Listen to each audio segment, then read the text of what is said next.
What's up, everybody? Thank you for clicking on this video. Thank you for checking out all of our other Haunted Iowa 10-year anniversary videos. This one is special to us. This is the reunion of the core crew who made this film. It was myself, my brother Jesse, Cole Kniffel, Dan Gert, Megan Campbell, and of course the one and only Johnny Hauser. We discuss all things with the film and behind the scenes stuff and revelations that no one has ever talked about, no one has ever known, things that weren't shared on the documentary, and all that goods and everything else included in this video. This is part 1, and then next week part 2 will be released. It was almost a 4-hour conversation that I was able to cut down to about 3.5. So hang in there for the long haul. There's some goodies all throughout the film. So thanks again and enjoy part 1. All right, guys, here we are. 10 years since Haunted Iowa was released. And this is the first time all 5 of us have sat and talked in 10 years, which is insane. It literally feels like yesterday that we were all together in our living room in Cedar Falls talking about this project. Yeah. And it's actually been 11 now since we started filming, and 11 since Megan joined us on CCPI. Mm-hmm. And I can still remember driving down some road in Daytona Beach, Florida, and we were on a family vacation and getting I don't know if it was a Twitter message. Was it Twitter? I think it was Twitter. I think it was Twitter. Like that was like Twitter was message. First becoming a thing. Yeah. Yep. And it's just this girl we've never met, don't know who the heck she is, and she's asking, like, you know, about our team, and she's looking for a team, and I was like, Jesse, what do you think? All right. And so we talked with Gert, Cole, and we had other teammates at the time, but it was like us 4 guys lived in the same town, or very we were the core. Yeah, we were the core. And we, you know, Megan lived in the same town as us, and we're like, man, it'd be nice to have like someone else. And she was very interested in everything we were doing. So we went to Charles City, where we were freshly finding some really cool haunted locations. And oh yeah, I think we met at some park. Yeah, and met at some park and did our fancy weird interview we used to do and signed our contract. Yes, I got a certificate. I still have the certificate, you guys. Do you really? No way. It's in a box down here. I'll find it. Yes. Yeah, that's amazing. What I was going to say is when we were headed to Charles City to meet up with Megan for the very first time, I remember before we were going to, wherever we met with Megan, I can't remember, us 4 guys were like, hey, we better stop at Come and Go, take a leak and everything. And we were walking into the gas station literally as Megan walked out. And I remember us 4 turned to each other and said, wouldn't it be hilarious if that's the chick that we're interviewing tonight? That's right. Show up at the meeting location and it's Megan right there. And we're like, we literally just walked right by you at Come and Go. This is insane. I remember that. I never knew that. Yep. We literally walked right by each other. That's 20 minutes before we saw each other. I totally. Yeah. Yeah, that was, and then I think we did, like, we all hung out till late hours of the night, watched or went ghost hunting in the cemetery. I don't think we went to Iron Hill. Oh, yeah, no, we went high on the hill. Did we? Oh, yes, oh, we yes. did, sir. Yep. We did. Okay. Yep. I couldn't remember. And that was a part of the initiation, I thought, where we didn't had initiate Megan like put her up on the hill like alone, I thought. No, we didn't initiate. Yeah, the initiation was at the cemetery. Oh, yeah, okay. I don't Yeah. remember. I thought we initiated her at Villisca. No, It was so. Charles Okay. City. Oh yeah, because we didn't go to Villisca for another year. That's right. Yep. That's right. I don't remember Yeah. what I had to do. I can't remember. Peel back. What's that, Gert? That's right. Yeah, the whole dress, and we'll get to that. We'll get there. Yeah, we'll get there. So yeah, so that obviously is how we came together. And actually, since we're here, and that's kind of, I had two questions. I asked, like, it's my fault. I should have asked a lot earlier, but I asked on YouTube and Facebook and stuff. And it was someone asked, Reality Remixer on YouTube asked, what made you want to get into the paranormal field? And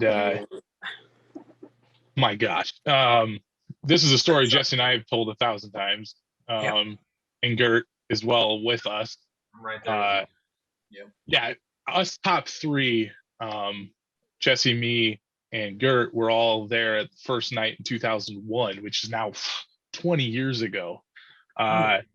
This September, it's been 20 years, and we wandered into a cemetery in the middle of the night with our buddies, just looking for fun, and Jesse ended up seeing a ghost. And sorry, I'm like stealing your thunder. Yeah. Heck, sorry, the story's been told so many times. It's like, yeah, No, You gotta let the elder tell the story. I'm sorry. Anyways, Jesse saw a ghost of a little girl, and it intrigued the heck out of all of us. So we kept going back, and that's what just got us into the field. And then I saw mine ghost, and Gert had his first interaction. I'm not even sure, Gert, when that was. Yeah, I don't really know either. Just a lot of little things that really sparked my interest and kept just wanting kind of to figure out more what was going on. Right. And Cole, you started because of us, and me because you and I worked at the casino together. And you came on. I was you pretty much learned from the master when it comes to not knowing what not to do, because I already did it and it turned out to be bad. So, And so we would have lots of time overnight. We worked graveyard and walk around the casino and talk ghosts. Tons of time. And so he started joining us on the team. And and then Megan, you had a separate story that started your whole journey. I did, yeah. So I had a few experiences when I was a kid. I moved around a lot as a kid and lived in a lot of older homes. Had some experiences in a friend's home that dated back to the 1800s as well. Muscatine's pretty old. So I had some experiences there. But then as a kid, I always had a passion for the unknown. I always just wanted to know what happens after we leave this earth. And I had so many questions. And for me, paranormal investigation was one path that led me to some of those answers. Heck yeah, absolutely. So that brings us to the next question. And this was, like I said, we got a whole list of 2 questions. But as Sean McFarland asked us on Facebook, at what point did you say, we all share this in common, let's start CCPI? How did it all come about? So again, it was Jesse, me, and Gert were the core guys, from 2000, starting in 2001. We didn't have a team. We didn't know what that was. The ghost hunters came along and showed us, like, oh, there's paranormal teams and stuff like that, and things like that. Oh, cool. So I remember being off in college, and I watched some movie. I can't remember what it was. White Noise. Yeah. About EVPs and stuff like that. And there was like behind the scenes, or no, there was like extras on the DVD, and it was showing these paranormal teams doing this. And I was like, I remember like talking to Jesse on MSN or something, and I was like, bro, we should start a team. And this was in 2005, and I was sitting in my little college dorm, and he's like, yeah. And nowadays all teams have like cool, neat names and this and that. I'm just like, let's just name it after our county. CCPI is what we were and who we became, and dang proud of it too. Dang proud of it. And that's where our roots are, and it will always be. nothing but Calhoun County paranormal investigators.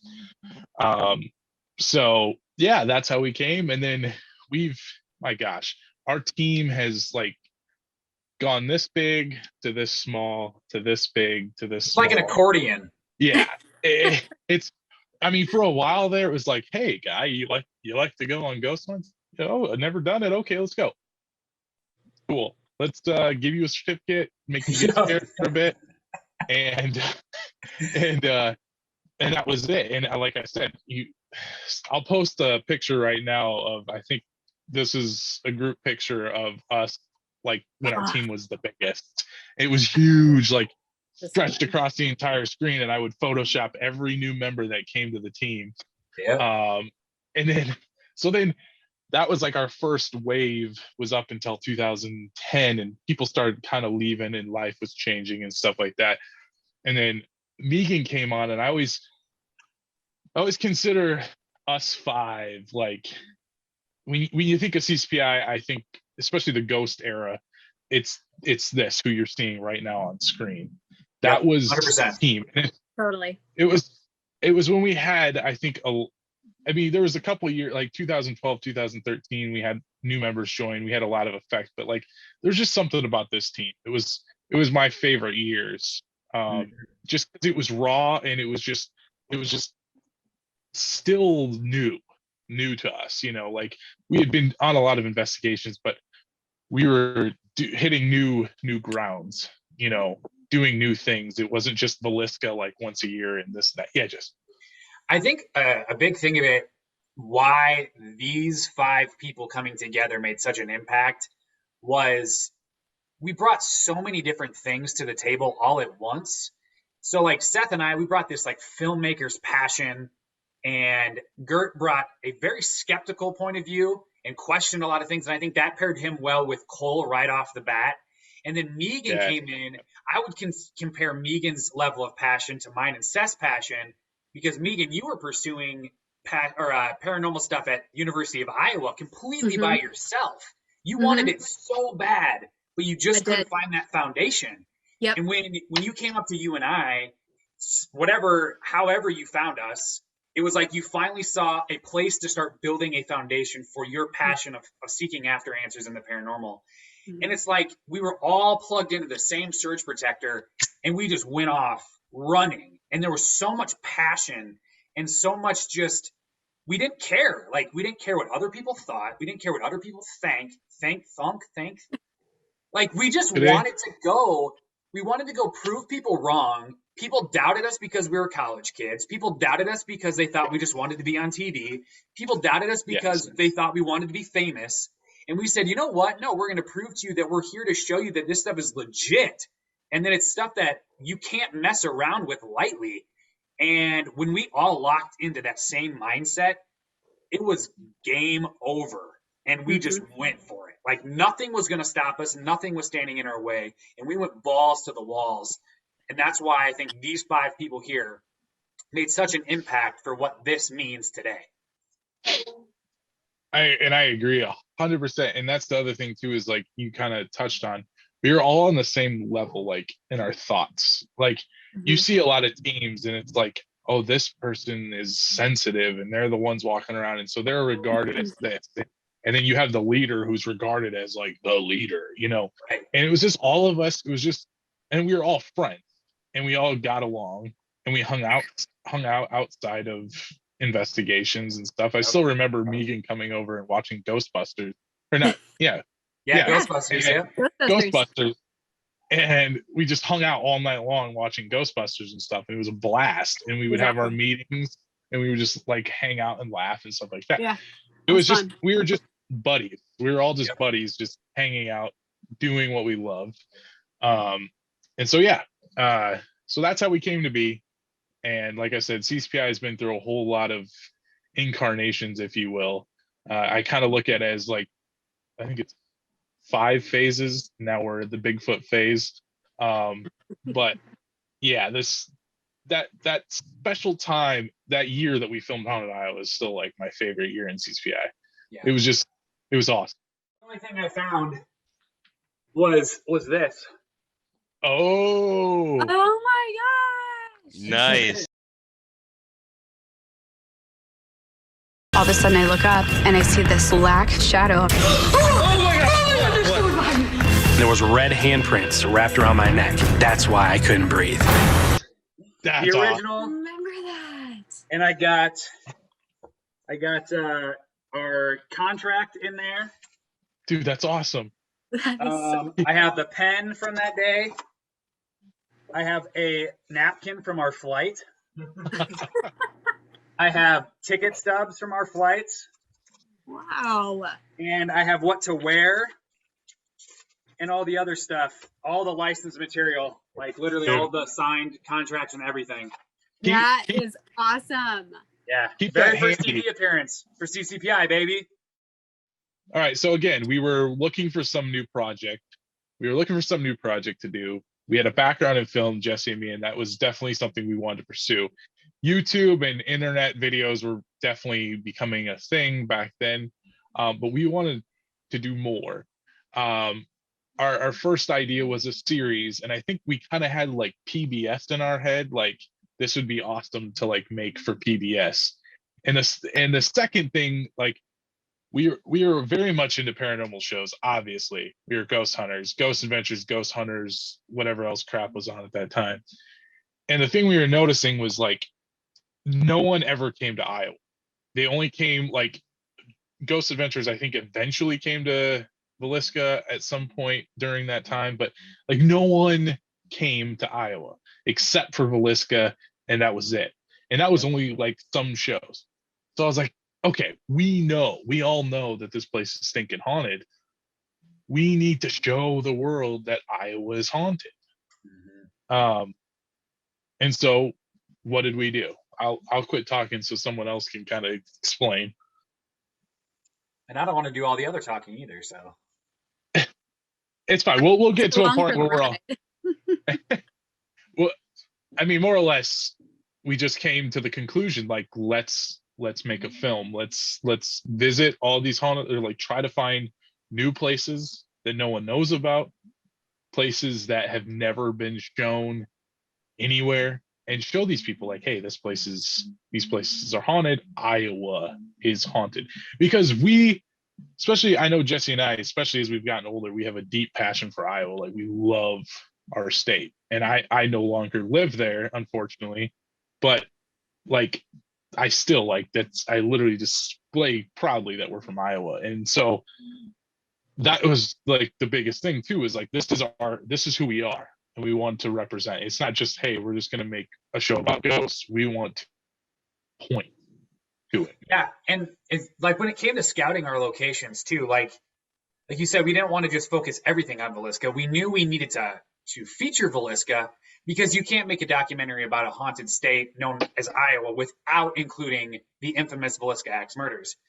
But we also didn't want to have just what you would assume to be a haunted location. That's why we wanted to go after places like the American Theater or the Hilltop Manor. Like, they're historical locations that I believe are easily overlooked, especially Hilltop Manor. And it's in a location in Des Moines that it's beautiful, but you really look at it as just a place to drive by and admire, not to think like, ooh, we should go in and investigate for ghosts. You know, and so it was things like that. And Farrar was so new that almost nobody in Iowa knew what Farrar was. To go through there, I think so. something like that. What's Sorry, that? were we like one of the first or the second group to go through? I don't think we were the second. We were one of the few. Like, I know people have been venturing in there since 2007. Okay. We didn't go until 2010, but it was very unknown. The whole story is like they bought it to make it into a wedding venue, and then they found out that they had to put an elevator in, and it was too expensive. So then they were like looking to flip the place, but they didn't know if they wanted to get rid of it. Jackie Carpenter, psychic, drives by, says, hey, this place is haunted. And then it was just kind of escalated from there. But, which I don't want to get into it too much until we get to that spot of the movie, but Farrar was just known to be haunted with kids and lockers and stuff like that. I will say it right now, and I don't know, we might get flocked, but we put Farrar on the map. Thank you. I was going to say it if you weren't. We established that place for what it is today, but that place is no longer what it used to be. Like it's a completely different haunt now. But it is. I went back a couple years ago. Yeah, like how right. so? It was totally different. Completely different. Wes is gone. Wes is gone. Yep. Tell us more. Tell us more, Megan. Yeah. It was rather quiet. Nothing too crazy really happened. Someone said they felt something whiz by their head, but that was about it. We got some weird, interesting responses on the Ovilus. Yeah, so I went back, I think it was 2018, and we got a few interesting responses on the Ovilus. Somebody said they felt something kind of whiz by their head, but that was about it. I mean, the K2 went off a couple of times, but we really didn't get much. Principal's definitely gone. Did not feel his energy whatsoever. I did not feel near as terrified as I felt back in 2010 when we were there. So it's a totally different energy at this point. Well, the boiler room, I guess, has been really a lot more active place. And that was like was the only spot. Yeah, that was the only spot we really found activity in, was the boiler room. Interesting. Yeah. So nothing on the third floor. Everything pretty much quiet and pretty quiet. Almost like the second-ish floor, or what about the gymnasium? Anything happen in the gymnasium? No, I mean, we weren't really down there much, but no, nothing. That makes me really curious as to what would happen if all of us went back in there. I want that to happen more than most things. I wanted to do that so bad last year for the 10-year anniversary of our first investigation. Oh, yeah. But just touch on this real quick. Yeah, if someone did something, had to have done something in that boiler room, because whatever it is not nice. And it seems to be some sort of evil. And the things that Will has told me, Will has seen something, a figure that is like 12 feet tall, I think it is, and it literally has to crouch under the ceiling.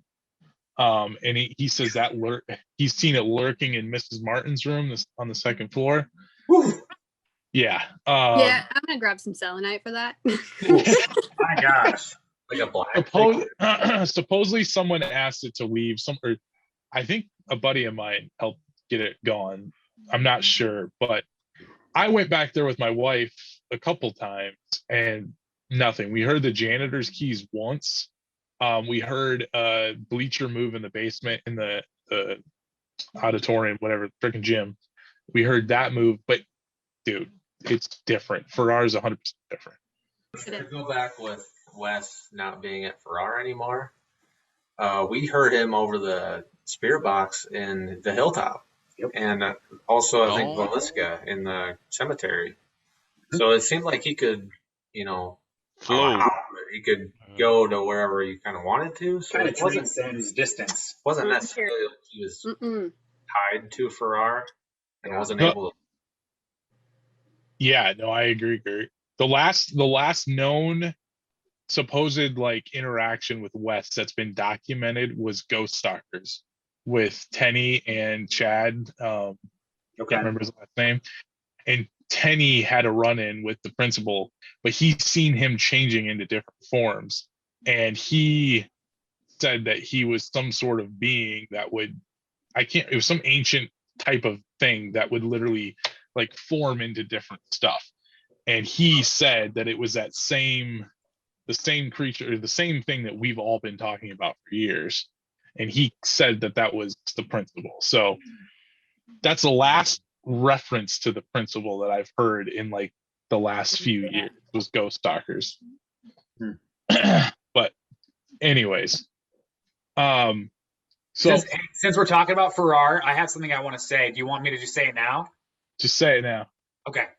So personally, I think that the reason things went so crazy our very first time investigating Farrar is because of Megan. because the longer we investigated there, the longer we dug deep into all of the information that we were getting through paranormal evidence, not through, a bunch of random historical files or personal files or whatever, outside of two random strangers coming to Jim and Nancy saying that, yes, people were abused here and never giving their names and then leaving. We had nothing else to go off of except for paranormal evidence.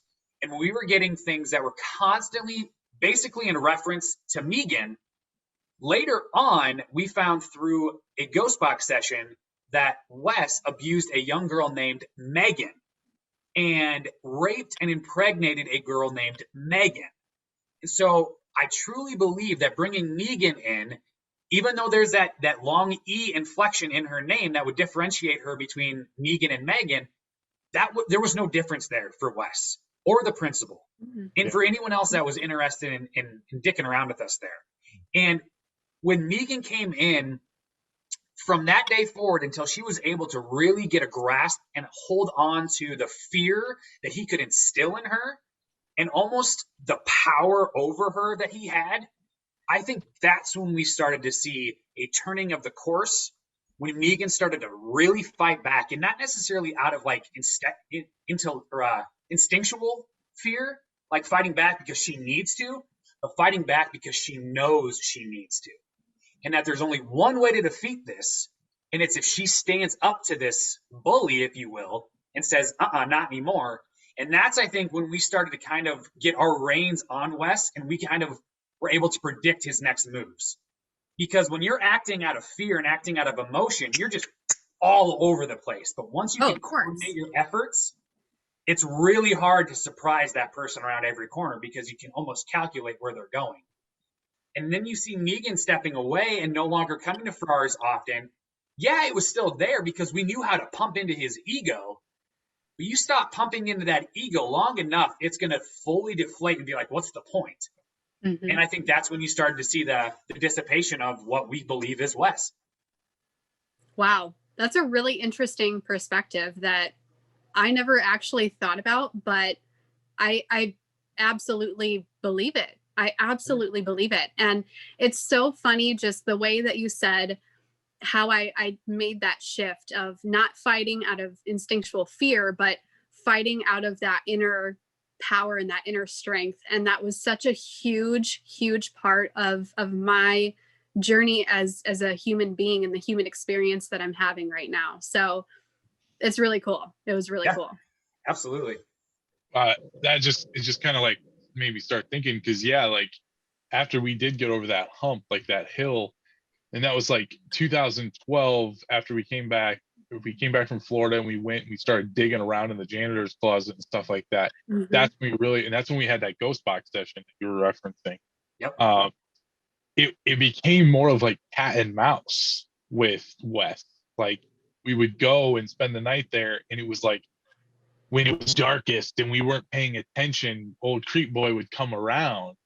But then like when we were like, hey man, like calling him out and this and that, he would hide. Yep, and it wasn't that way. It wasn't that way when we first started going. So, wow, that's really good. That really clicked well with me too. Dang, good observation. Yeah. Solid observation. Very, very solid. Which when we come back, Johnny's running late, which is fine because we're running way late. Yeah, it's Friday. I got nothing. Oh yeah, this is good. So we'll touch lightly on that because I wrote down the baby I'm saving it ghost box response. I just heard that right before we started, and it gave me goosebumps. I forgot about that. Greatest ghost box response ever. There's more than just Wes and Farrar is the thing, because we've had several other voices, EVPs, not from Spirit Box. So it makes you wonder what happened to where some of that's disappearing as well. Right, dude. That I think the kids that were there has left.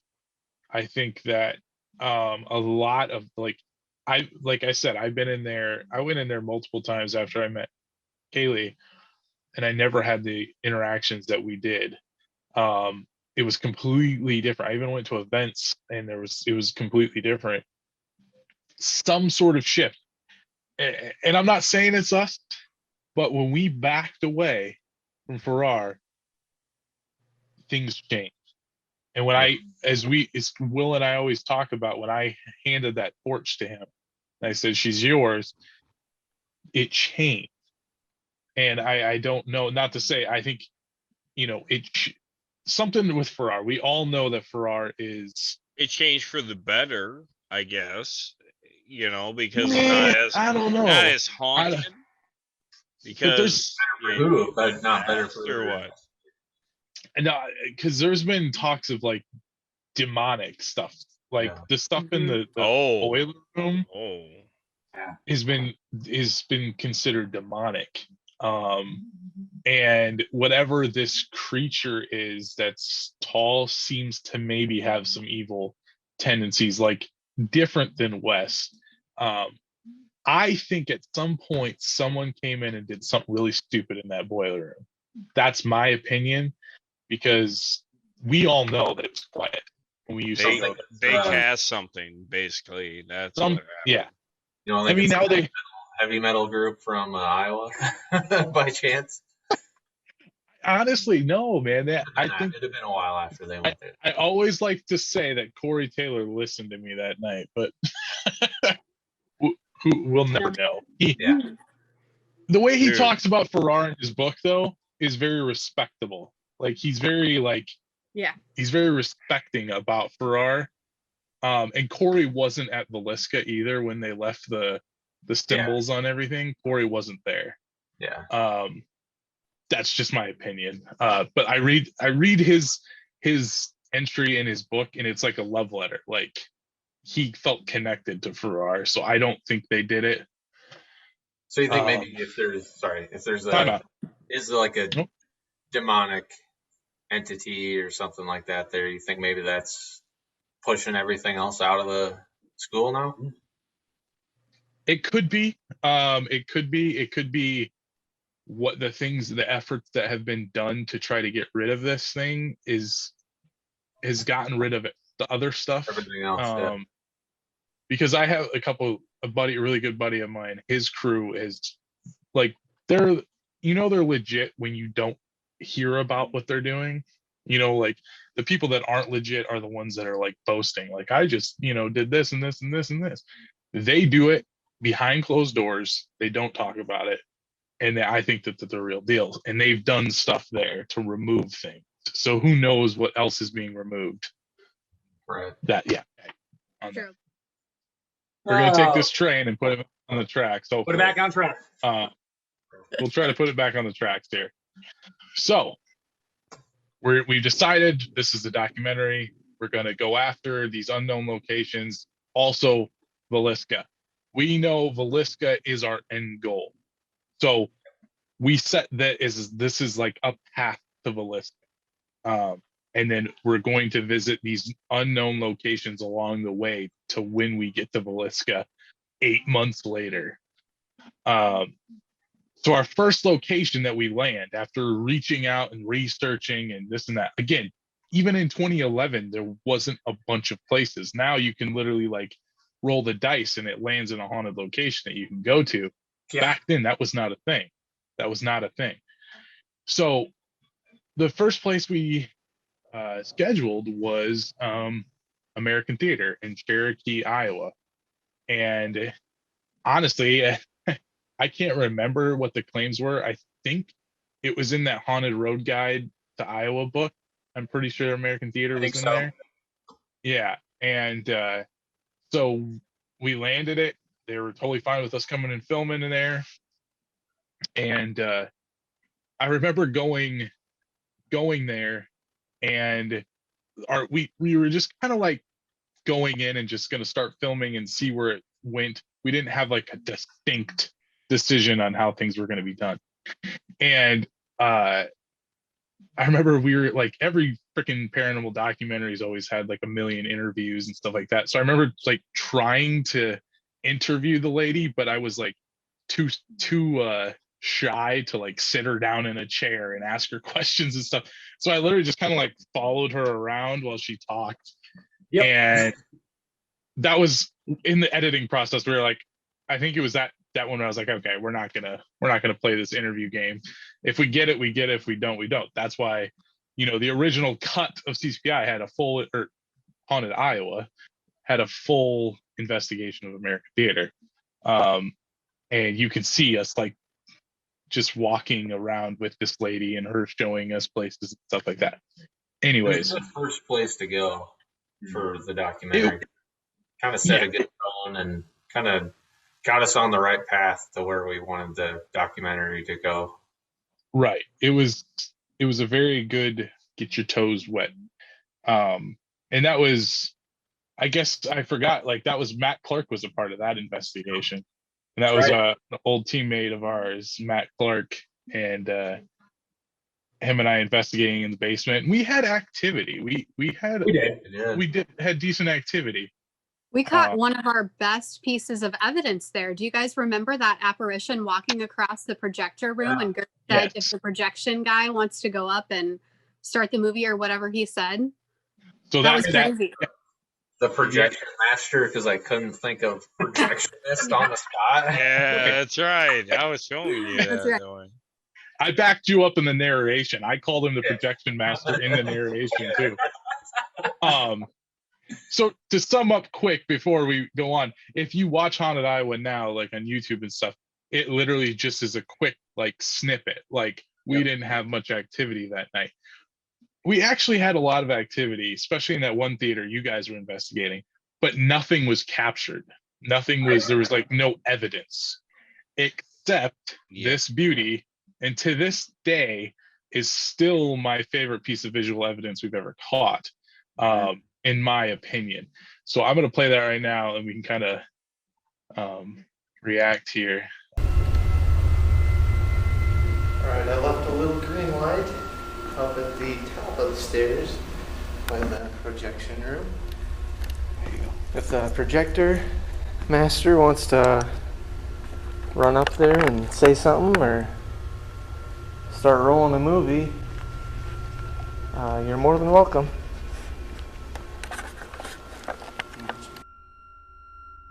Right after Dan says his request for the projection master, the following footage is caught on the DVR camera that is shooting towards the projection room.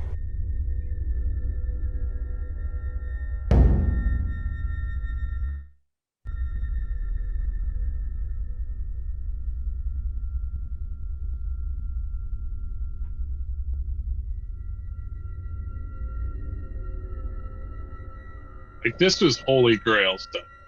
Yeah. We had never captured visual evidence like this, and really still haven't to this day. I remember when you brought this up. If you look closely, it appears a person is walking into the projection room while swinging their arm. Yeah, you brought me in and you're like, what do you see? And I was like, holy crap, there's a person walking. Like they morphed into that. Yeah. It just like goes right into the projection room. And like that lady, it was already you're walking, and it just so Does a happened- projectionist from the past listen to Dan's request after he says the following? If the projector master wants to run up there and say something or start rolling a movie. Yeah, it like you said, Cole. He just like morphed into it. It's wild. Yeah. Almost like he's like power walking, like in a hurry, and his arms just swinging. Yeah, and then all of a sudden, yeah, right. And I remember too the lady saying, like, talking about people have seen like a shadow up there or something like that. So to get some sort of activity like that relates, yes, just. So I remember specifically when you would show me that evidence for the first time, again, it was just on the raw DVR footage. So again, there's no audio with this or anything like that. So you're literally looking at it simply from a viewpoint. You don't have anything else to go on. So you have to believe everything your eyes are telling you. And I remember seeing the white figure and trying to understand what we're seeing. Because again, this is something we'd never seen before, ever. Like, we captured a lot of like personal experiences or like maybe EVPs or whatever, but to catch an actual physical, thing on camera, and then the more you look at it, you start to realize that you can see an actual arm, an appendage swinging in a walking motion. Then you start putting those puzzle pieces together of the request that Gert makes right before this happens. And then you're matching up the time code sequences, and it's literally boom, boom, boom. And you're looking at this and you're going, oh my gosh, we literally captured the direct response of a request made by one of our crew, and we see it. It's right there. And you're literally watching a white figure with arms walking to the projection room. My mind was blown. I remember reviewing that DVR footage, and I'd seen it, and I think I went back like 12 times to see like if it stopped at the door, if it kept going, like if it was dust. And I was like, I saw so much dust watching that DVR, and this was totally different from all that. Yes. Where I had to bring it up. But I remember watching it multiple times, trying to debunk what it could have been. Mm-hmm. And this set the precedent of Haunted Iowa, like of what Haunted Iowa becomes. And it was like, I swear that like the ghosts in Iowa were listening to us and they wanted to help us tell a story, because every classic movie that you watch has like this grip at the beginning, to pull you in and be like, okay, I want to watch this movie. And then, and then it has like that even out, like, okay, this is good. And then it gets this like pinnacle, and then it has the crushing ending, which we will get to. But anybody that's seen the movie knows that's how our journey went. And this is like the start. It wasn't like we had a bunch of flops in the beginning. It was like the first one has our most visual evidence, and we knew we were on the right path. What we were doing was the right thing to do. And it was not fancy editing. Literally how the documentary goes is chronologically how every investigation took place. Yes. We didn't go to Villisca, had this incredible, investigation, and then just put it at the end of our film. Like, that was the last investigation for Haunted Iowa. And American Theater was the first investigation for Haunted Iowa. And the ones that happened in between were literally what happened next, and then next, and then next. Like, this was not something that we're like, well, if we shuffle it this way, this will make our film really suspenseful. The film literally made itself suspenseful. Like Seth said, it's almost like the ghosts, the locations knew our intentions. They knew what we were looking to prove, and they wanted to play a part in that. And we were able to capture all of that and to give it to everybody to see, to prove how haunted Iowa really is. I like to think of Haunted Iowa as literally like a 5-course meal. We had like the salad and the soup, and then we're like, okay, that was cool. That was good. And then, the entree comes and we're like, whoa, that's cool. All right. And then dessert on top of that. It was awesome. Yeah, seriously. That's beautiful way to put it. Beautiful way to put it. Yeah.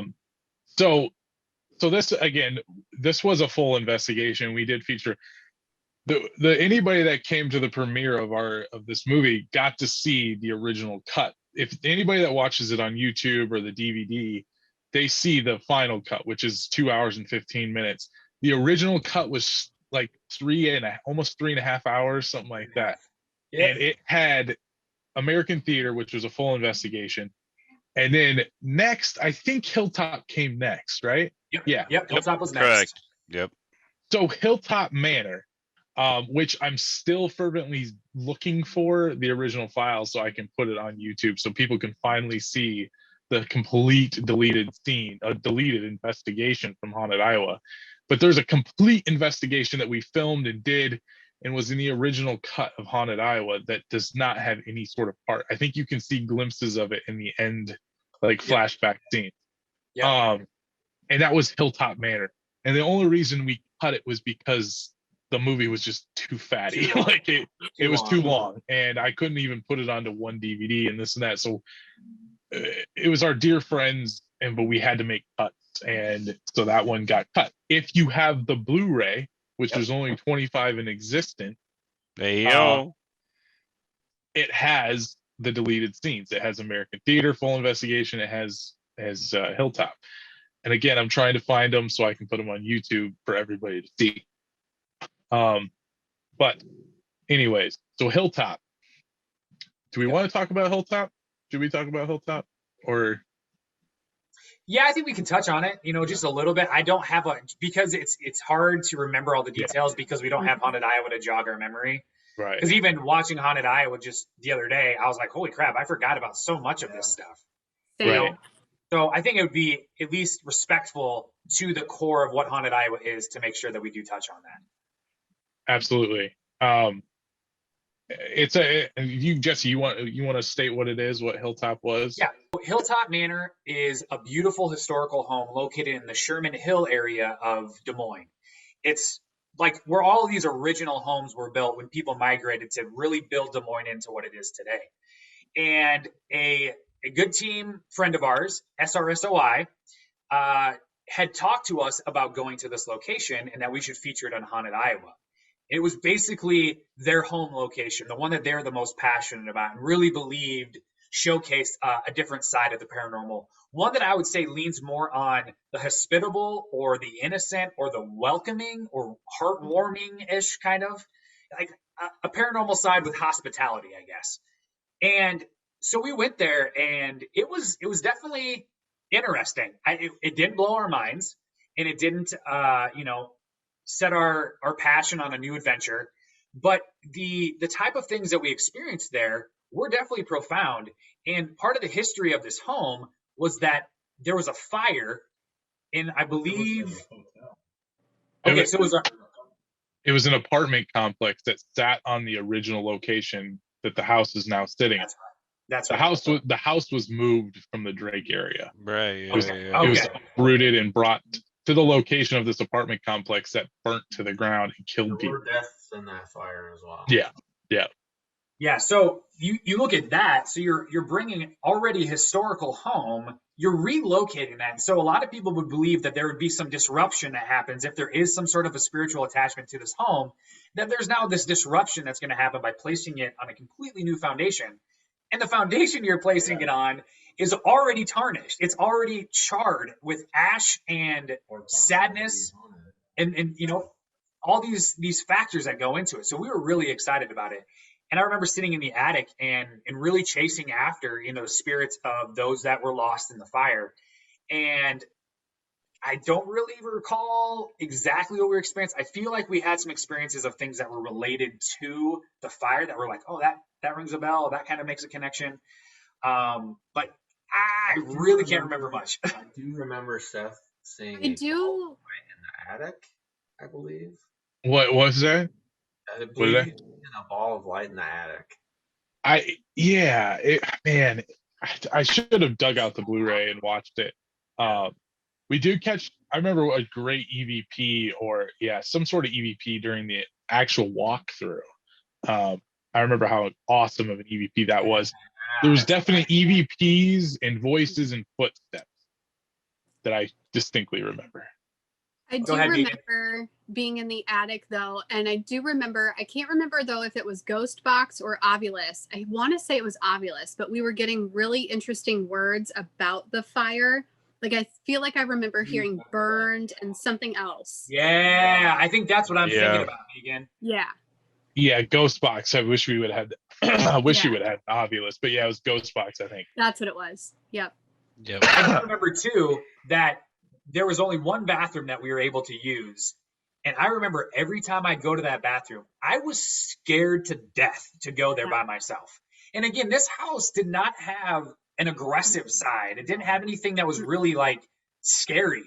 But I remember anytime that we'd be separated from the group, and I guess I'm speaking personally, that I was definitely on edge. And I think it's part of the way the house is built. It's small, skinny hallways, it's creaky floors, it's winding staircases.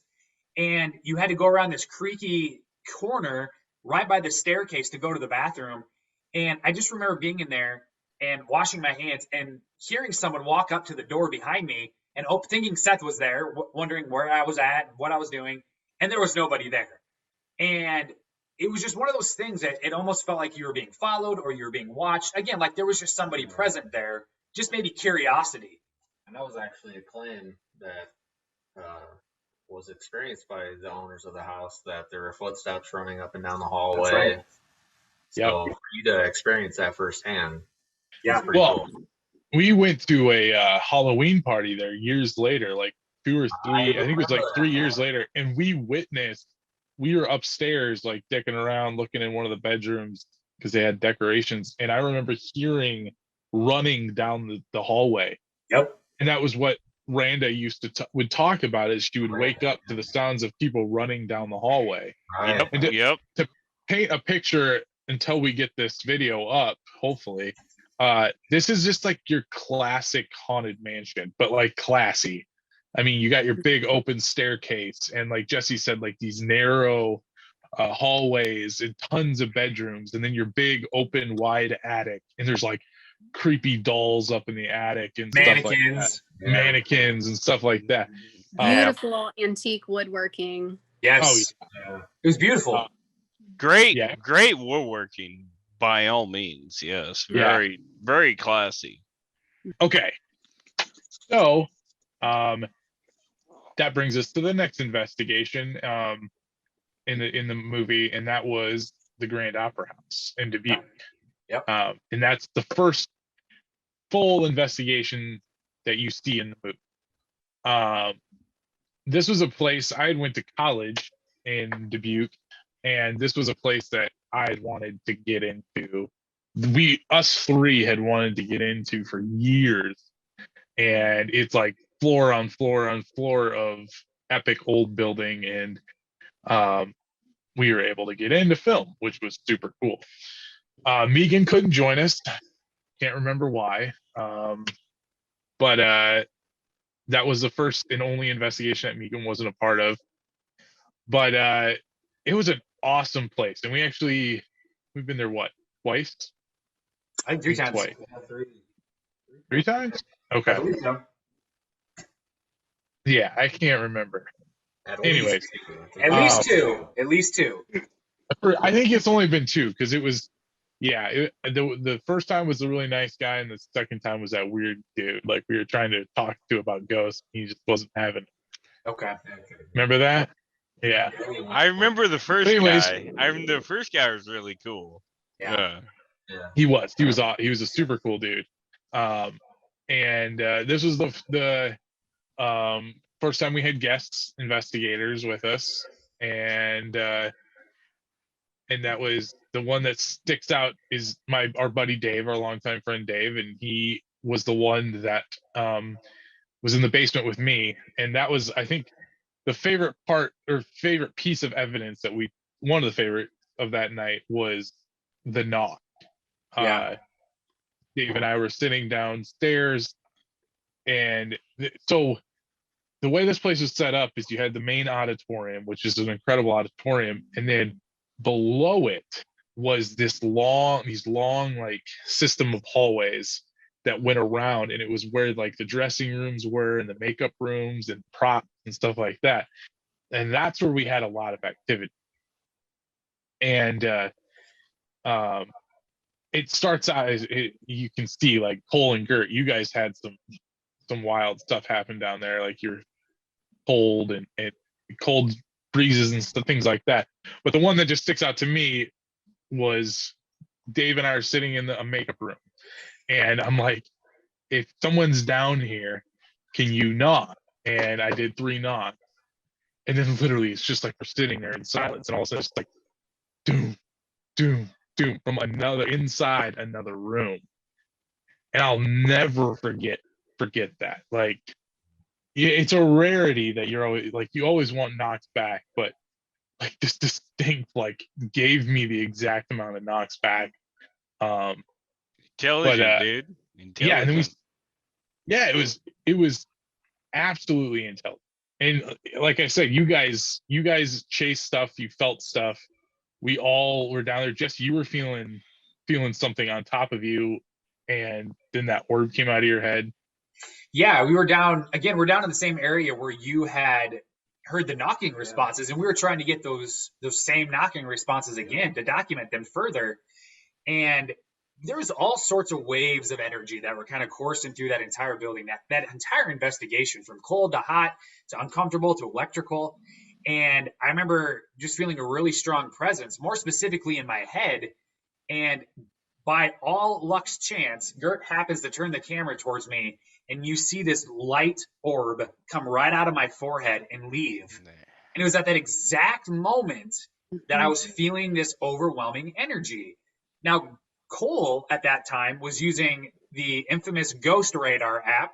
And again, it probably meant absolutely nothing, but it was still a fun coincidence, because at that exact moment that those two things happened, a red blip appeared next to me on the Ghost Radar. Coincidence? 100% could be, but it was still fun to look at and go, dang, that's pretty crazy. And then that kind of coursed the energy down those little winding hallways.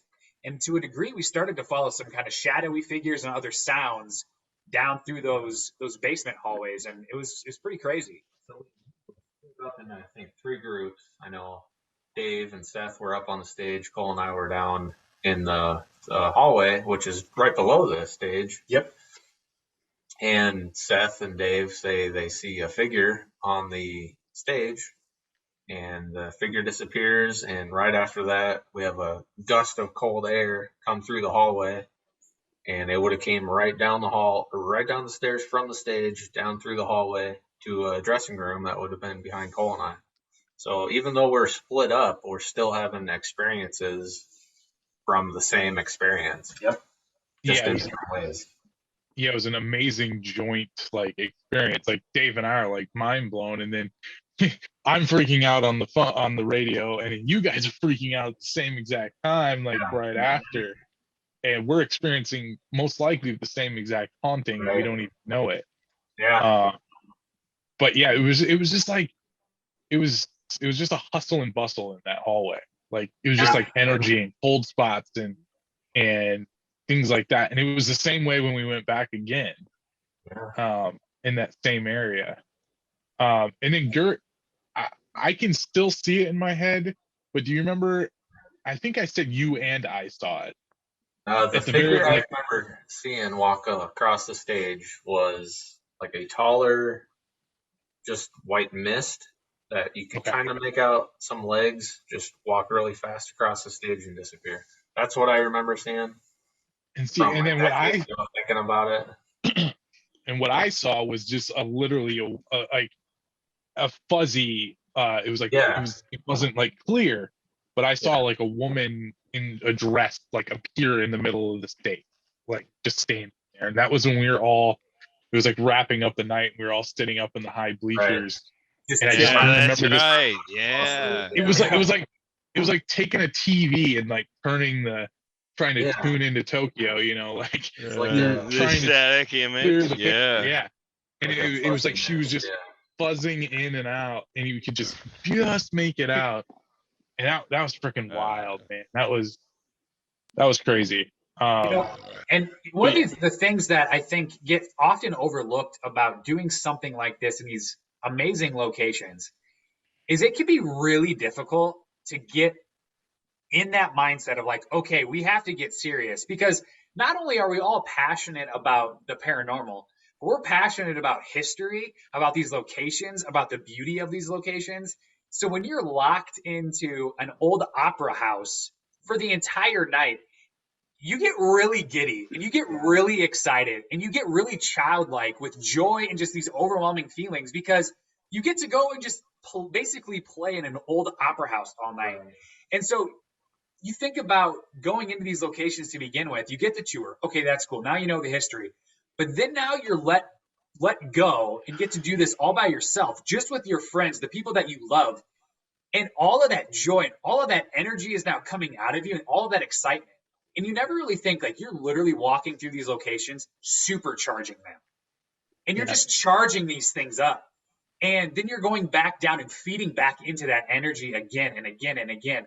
And it's, sure, there's plenty of times where you get nothing, but it should be no surprise when you have really overwhelming experiences, because you're going into these locations, especially when you're going there for the first time, because you have all of that excitement and that energy, and you're splashing it all over these walls like red paint. And then you go back down and you rediscover and re-dig up that red paint. and it just overflows. And it's really cool because it's like your excitement reflects on the location, and that location reflects it back on you, and it's like kind of repaying you for coming and visiting. It might sound ridiculous, but that's just it's something I think that doesn't often get talked about, but it's really important. Yeah. No, I 100% agree, man. And yeah, that makes like a lot of sense, especially in that place. Yeah. So that was the Opera House, and that was it was an awesome investigation. I love that place. I would love to go back. I don't even know. I want to go back as well, really bad. Johnny's gonna come on in, None of boys. it. That's okay, Oh! Megan. Oh, he's here. You ready Hauser's for here? Johnny? Here we go. We're all anxiously awaiting Perfect Mr. time. Hauser. Hey, Puddin'. Oh, Oh, look at this guy. oh, my. wow. Such a hairy fella. Hey. Yeah, I've been Dang. working my hair too. You know.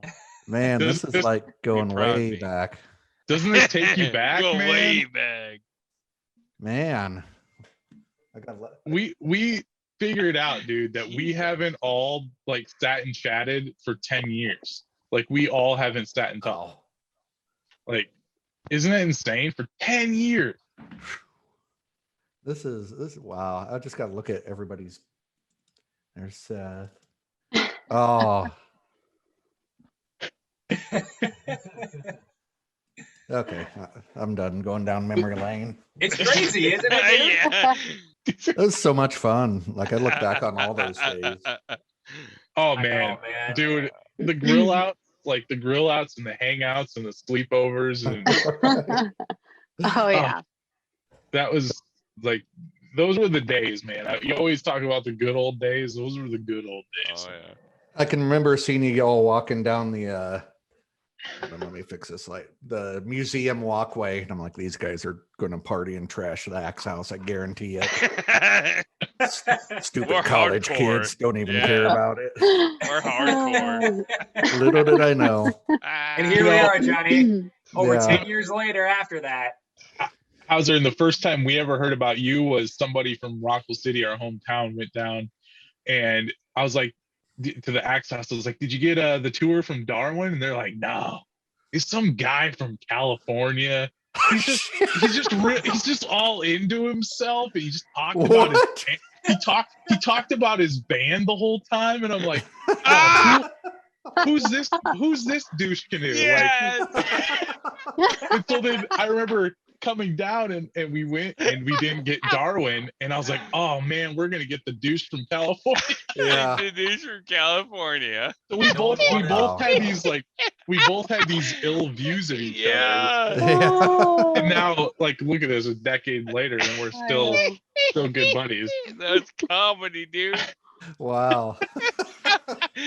Yeah, these guys are gonna trash everything. Just talk about the shallows. Wouldn't shut up about the shallows. I don't even remember that. Oh. If that's Dude, all I did, then I guarantee that was a douche move. Like, listen to my band. Oh man. I'll never forget. And they showed us they had like your card, and it said like Johnny Hauser, and I was like, who the frick is this guy? Like, where's Darwin at? Yeah, you had a card. I still have that original card somewhere. Oh yeah. Like, I remember we pulled up to the Shame. museum and we were waiting because we didn't know when the museum was going to be opened up, so we'd go in and start our tour, because that's still when the tour started at the museum uptown. And we saw Johnny pull up, walk over, unlock the door, and we went, crap. We got the guy from California. So literally, Johnny, the same day you had these preconceived notions about us, we had preconceived notions about you. Wow. Who would have thought? Within like, Does the card say Vista print on the back? probably. Probably. That's Yeah, what ours said too. I had to save up $20 for those. Yeah. Special order. That's Oh. proof that was fake right there. Amen. Oh yeah. Hey, within hours we were buds, and then within like literally months we were hanging out in your house in the middle of a blizzard, drinking coffee and playing Nintendo. So Yeah. Yep. Absolutely. And then Man, I feel bad for those guys. Should I take them coffee? It's like, if you just want to come over to my house. And I remember it's either Seth or Jesse just goes, yes. Yeah. Yes. Everybody's like, it was quiet, and you guys hadn't made any coffee, and you said something like offered, and just like, yeah, I'll take some. Yes. Yeah, you're like, you guys want some Yes. coffee? I was like, yes, I do. Thank you. Yes, 100%. You're And gonna then- offer, I'm gonna say yes. And then the classic story that's been told 100 times is you guys go to bed and you're like, hey, if it gets cold or whatever, you guys feel free to come over and warm up. And we literally like lose the heater. It's -20 in the house. And finally we're like, we're going over there. It was like 6 a.m. and we walk up to the door. The door's locked. Your dogs start barking and we take off running. I slip in the snow, completely do a full flip in the snow, and land on my butt. And I'm like, oh shoot! And I flip, land on my butt, get up, and we keep running and hide in the house. The door's locked. Gosh. The door was locked, and I think you had left for somewhere Atlantic or something already, and that's why we couldn't get in. We told you like a month later. But dude, oh my gosh, Terrible. Wow. so, Gosh. so obviously the reason we're here is it's been 10 years since the release of Haunted Iowa, which is insane. And we've been talking about the stuff that led up to Farrar. And so now you came in at a perfect time. We're now here with the legendary Mr. Hauser, who joined us halfway through our journey, and started with us at Farrar School. And I mean, my gosh, you can't say Farrar without like a million memories running through your head of literally, of all our time in the paranormal, nothing has had a bigger effect on CCPI than Farrar School. And it all started that night in October, I think it was October 10th or something like that.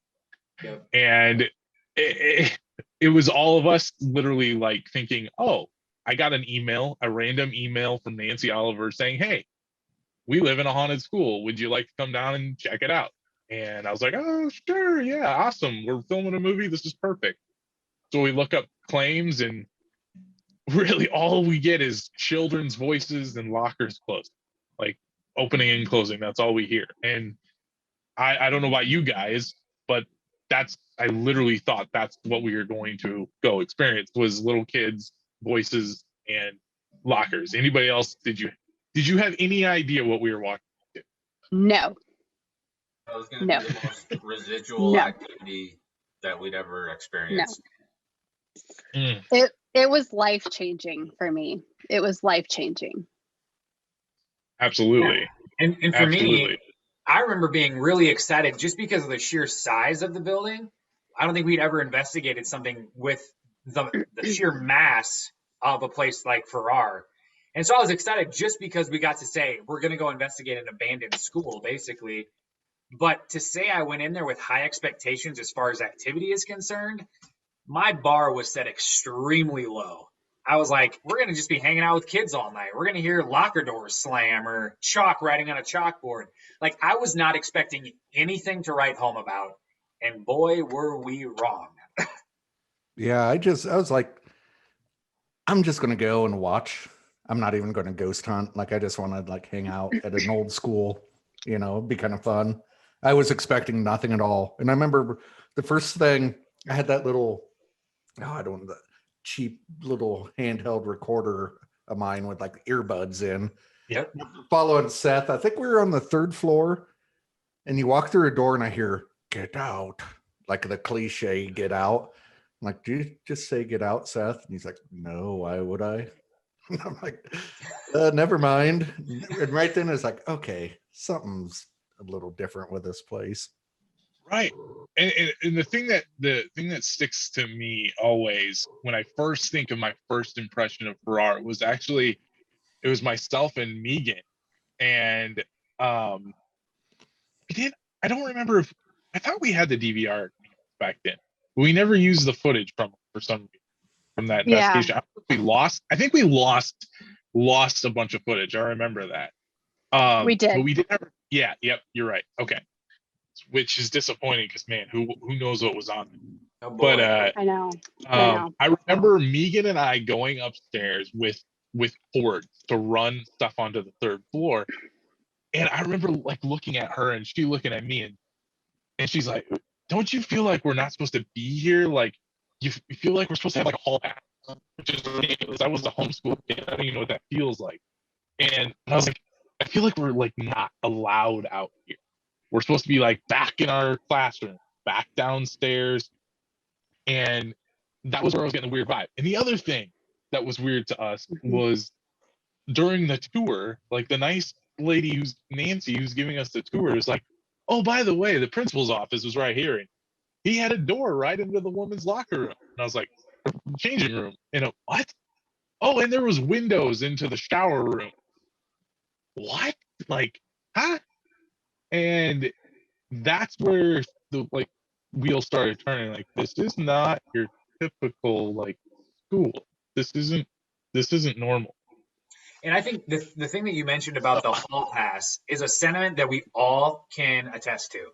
I think every single 100%. person individually at some point that night was like, I should not be in this hall because if I get caught, I am in big trouble. And it felt like there was always eyes on the back of your neck that you couldn't describe. It just felt different. It felt like there was anger or discipline or something. And I think that's why we all, besides it being at a school, why we all attributed it to being like I'm without a hall pass. Because it felt like you're going to be disciplined if you get caught. And boy, did that feeling just continue to escalate for every single person as we continued through that investigation, because we truly began to understand why we were feeling that way. This is something that I never told you guys, but I had like a very distinct fearful feeling there. And it's going to sound really weird, but I remember feeling like I would be physically disciplined. Wow. Well, that would make sense, you know. I don't remember that. If you think about like back in the 1970s, you know, corporal punishment was very much appropriate, and they, you know, whooped asses and did what they need to do, plus more. Who knows? You know, I never told you guys that, but yeah. That's crazy. No, wow. Hindsight's 2020, Megan. I mean, you think about the things that you've experienced at that school, more specifically the beginning times of the first few investigations we did there. And I think it's like increasing my heart rate now. I'm sure. You know, it's almost like a PTSD experience for you. I can imagine. I'm burning sage just to be safe. Yeah, it's crazy. It just brings it all back up to the top. It does. So before we get like into the more serious parts of the investigation, one of our favorite pieces from the documentary was Jesse and Megan on the 2nd floor with the flashlight. And that's when we had our very first interaction, or they had their very first interaction with the flashlight turning itself on and off. And back then that was becoming a thing to do. And now it's like a very normal thing to do on an investigation, but it was a new thing. And this one is crazy. So I'm just going to play it. You guys feel free to react and talk or whatever while it's playing, but I just want to share it. I'm experiencing very, very cold chill. Raccoon Megan. Right here. So young. Baby. You feel that? Oh my God. Jesse just set that up on the stair. I was in such disbelief in this moment. Like, maybe I didn't twist it far enough, or maybe I twisted it too far. And so I'm already questioning, like, this has to be me. It has to be my fault. Which is why I wanted to continue to go after it. Because I was like, if I can fix this and show that nothing's happening, then we can move on from this.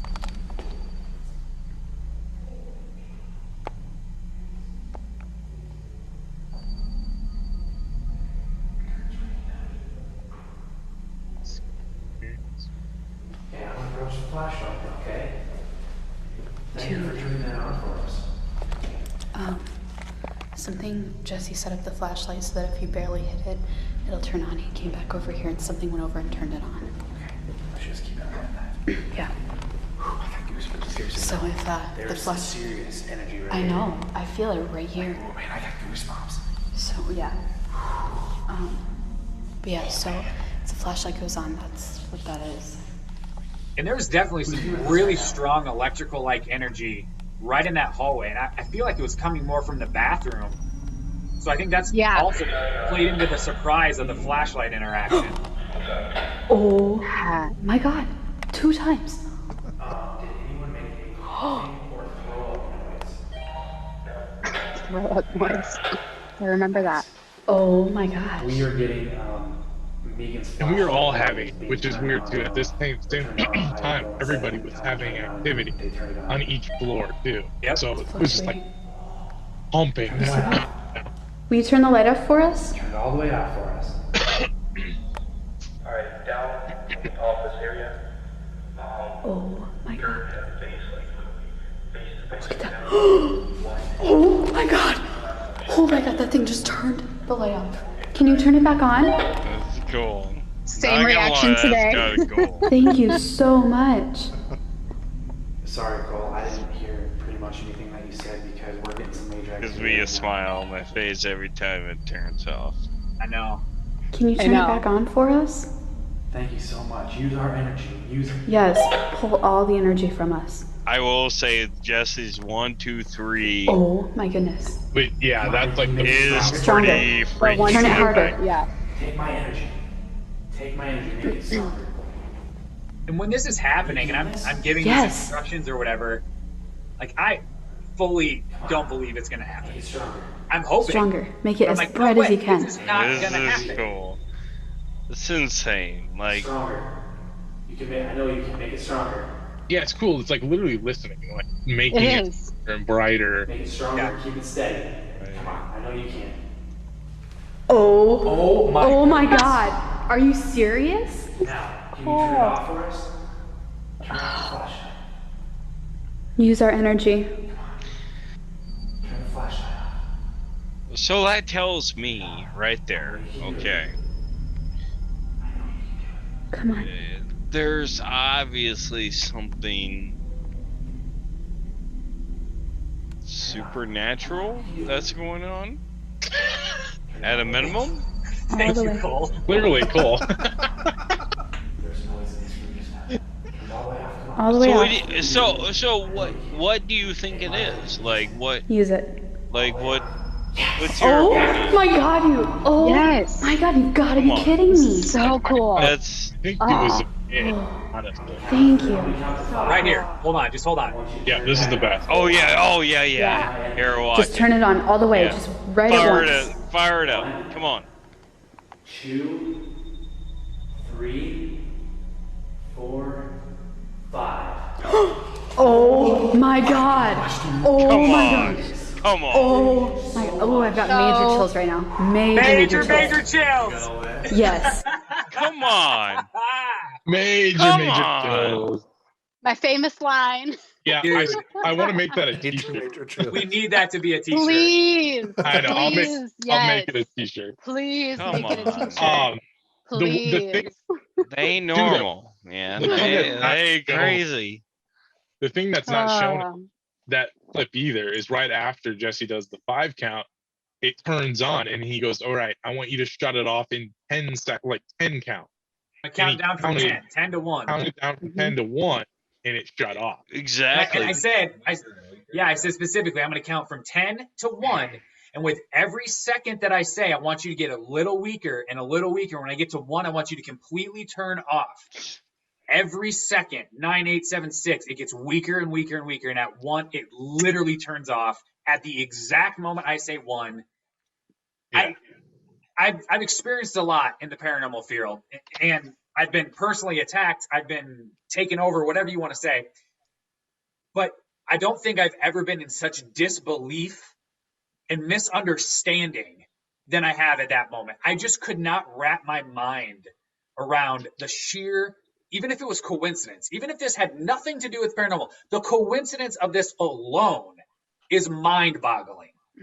And we tried to mimic this throughout the night. We have other footage in Haunted Iowa of Cole and Gert in a classroom. I think Seth is in there as well, trying to do the same thing, and it didn't budge at all. Mm-mm. And so many people that have seen this footage year after year after year consistently question, oh, when he throws his arms up in celebration, he has something in his hand. Well, that's called a walkie-talkie, and a walkie-talkie does not control a battery-powered mag light, okay? I'm not pressing a button to turn it on and pressing a button to turn it off, nor am I pushing a switch around to make it brighter or dimmer. I can attest to that. That is yeah, absurd. I can attest to that. That it still ranks as one of the absolute most amazing things I've ever witnessed personally. And I love the fact that Megan was right there with me to experience it, to validate it, to have us both feel the energy, to hear the things, because there's a lot of things going on before this moment. A lot of knickknacks moving around, little voices, little things here and there. We saw a really cool orb go out of a classroom. And it all came to a head at that moment. And I think at that moment with the flashlight, Megan and I took this place seriously. We did. And the smile that you saw in my face while I was rewatching that just now is genuine. I mean, I feel the same joy that I felt in that moment right now.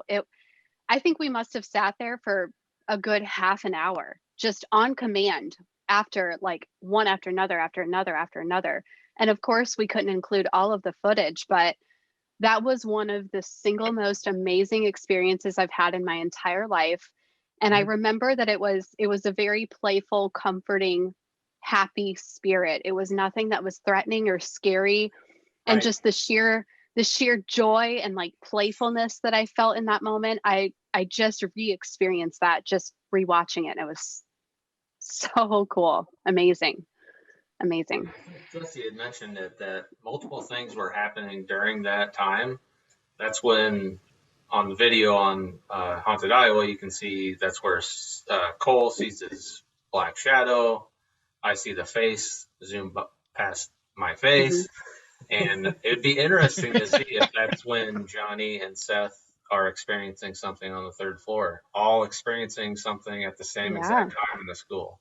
Yep. Would be. So I was just going to bring that up.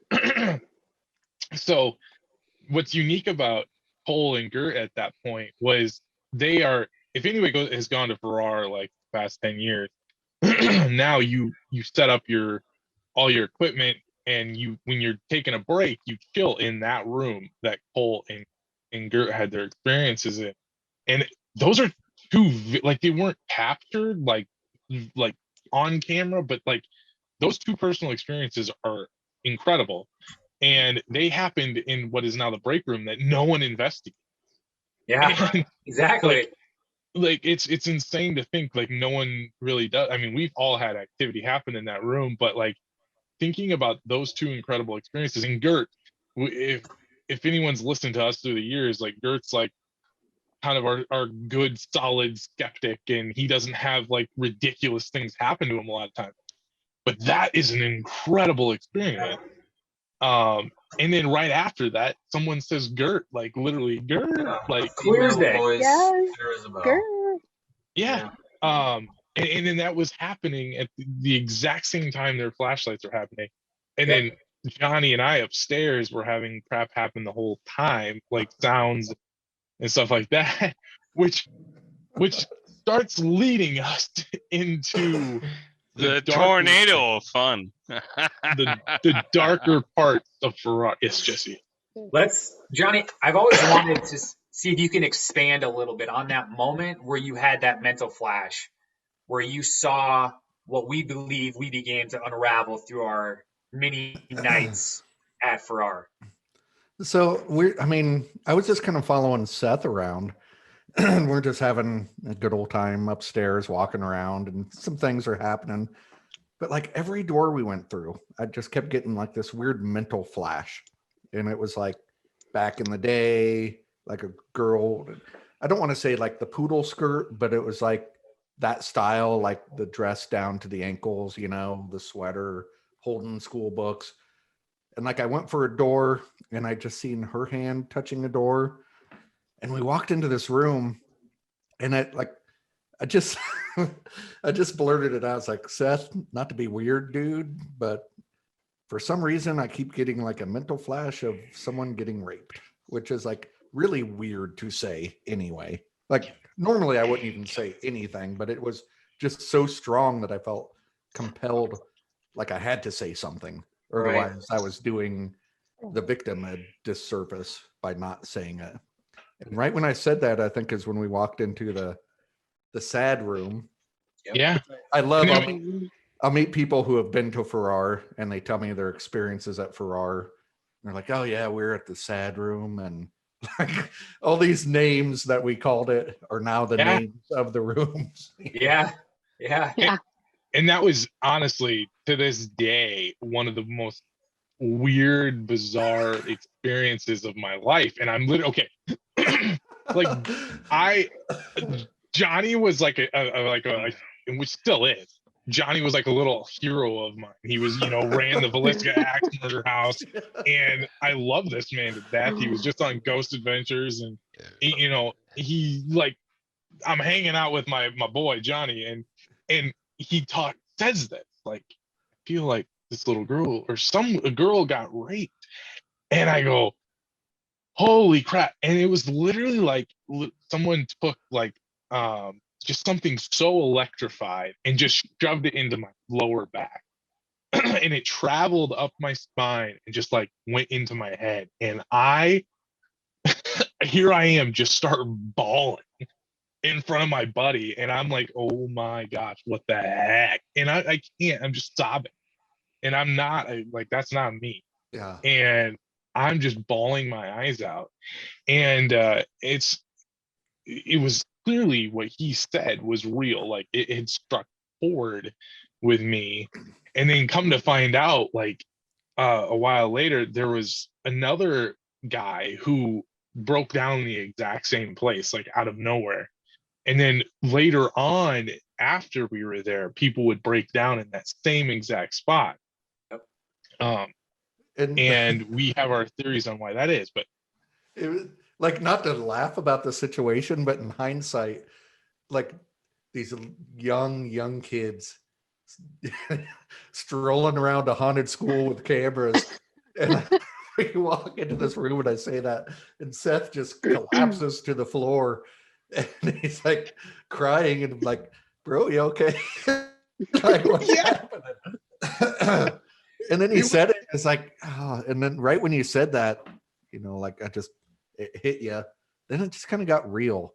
Like the whole time for me was kind of laughy, jokey up to that point, and then it was like, okay, what's happening in this place? Yep. Exactly. Yeah. And I remember it was right after that, like it left me, that feeling left me, and I stood up and I was fine. But it was like everything had shifted. And I remember us walking like into that next room, and I remember like Johnny just being frozen. And I'm like, and he's like, I can't move. Like I'm so scared. And then his camera just killed. And we're literally just standing there in the dark, like just frozen. And that's when and I kind of think back, and it's that darkness that we always reference when we go to Farrar and when we've done tours and stuff like that. It's like that thick, like Jello-esque, like thickness, dark. Like you can't see anything. You can literally have your eyes adjusted, and it just you see it just closing in on you. And him and I couldn't see anything. We were just frozen in fear, standing. And the biggest shame of, like, one of the biggest shames of all of this is that the camera Johnny had that captured all of this, like, just broke. Like, it's just quit working. Yeah. And all the footage was lost. And so that's why you only get the audio of that, what we experienced up there. And it still breaks my heart to this day when I think about it, because that was all captured on video. And it no longer exists. But yeah, that's what started it. And I think that's what, like, has forever bonded all of us together for life. Yeah. We had no idea what we were doing back then. No clue. These young little green kids running around with cameras, and like all this happened. And I mean, be choked or the flashlights on and off, see a face. I mean, just all this stuff that happened is so unreal, and we were all in it together. You know, Yeah. and that's pretty cool. Right. You learn to depend It's on. amazing. You learn to depend on people really quickly in those kind of moments. Right. Very, very. So that brings us to the pinnacle, if you will, that we knew, like we found out, okay, like this is real. Jesse and Megan upstairs, and anybody who's seen our film or watched our YouTube, this covered a lot. I'm gonna share this real quick. What? Battery's blinking. What? I just had 47 minutes. Are you kidding?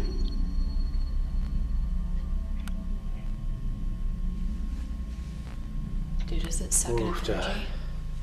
Oh my god! There's What? someone behind me. Holy I'm not kidding you. I saw a man's face. Oh my god.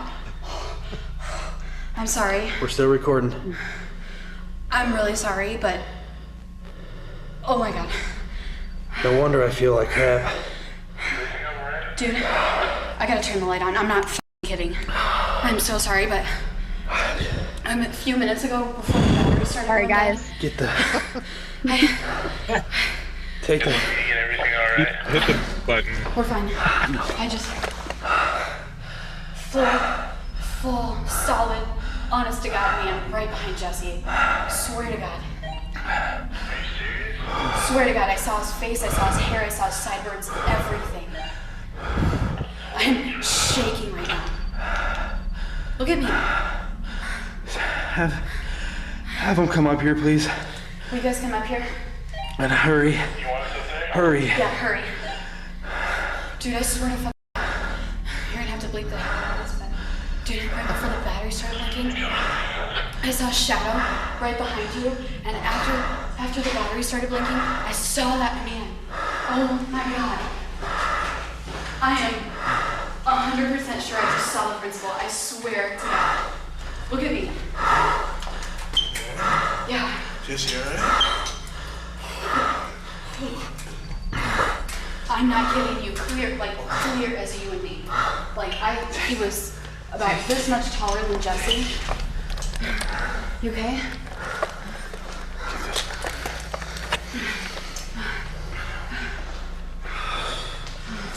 Alright, guys, what happened? Like. I'm sorry, I gotta leave the light on. So we're standing here and we have, 40 some minutes of battery left. And I was kind of peeking behind Jesse because I thought I saw a dark shadow behind him. And the battery starts blinking and I'm thinking, okay, something's sucking something up here. 2 seconds later, I see a full man, I mean solid as you and I saw his hair, he had light brown hair. He was about this much, I'm shaking to death. He was about this much taller than Jesse. Jesse, alright? Jesse is going, are you okay? You alright? Dude, explain what's happening. What's the matter?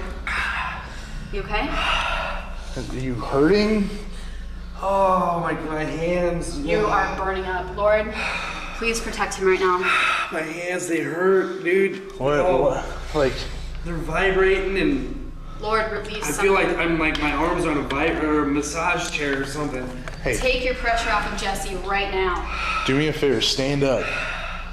Can you stand up? Yeah, just stand up. Don't focus on it. Hey, if it's bothering you, come here. Focus on it. Don't focus on it. Don't focus on it. Don't focus on it. Don't focus on it. Hey, don't focus. Take a deep breath. Don't focus. Do not focus on it. Come on. Come on. Don't focus on it. Up there, which is like the classic like horror movie. Yeah. Like things are getting to the Jesse's dying, and and then it just. Let me add this first comment. So when you rewatch that now, like it just like Johnny was saying, it shows just how green we were. Like you can tell we've never experienced anything at this level ever before. Right. Because as you would see later on, as we all really became a unit, even beyond Haunted Iowa, that when something was happening to one person, like there was there was attention given to every single person that was experiencing something severe. And there was so many things going on that I don't think anybody knew where to look, where to give attention, or what to even do, because we'd never crossed this bridge before. So you can watch that, you can go, well, Megan's talking on the radio about what's going on, but Jesse's on the ground hyperventilating. Why isn't there any more concern about what's going on with Jesse? Or why isn't the camera coming up and showing the entire scene and really breaking it down? Because what you're seeing is raw and uncut. Literally in that moment, there's such an emotional explosion that you literally cannot rein it in, because you've never experienced it before. And when you've never experienced something before, you don't know how to react. And that was something for all of us. Right. And Johnny, being the tour guide of Villisca, you would think, oh, he would know. He'd never experienced anything like that either. This was something completely different that none of us had ever touched. And none of us knew what to do. Well, and I gotta say too, rewatching that, I've rewatched it so many times, and even just the first time watching the footage, I felt so terrible that I didn't understand what was going on with you. But just like you said, we were all experiencing our own thing at that time. I had just experienced my full apparition and had seen, like, literally watched a shadow turn into a person and then like go away. So my adrenaline's going. I figured Jesse's just kind of freaked out. I don't really know what's going on because he's not saying much.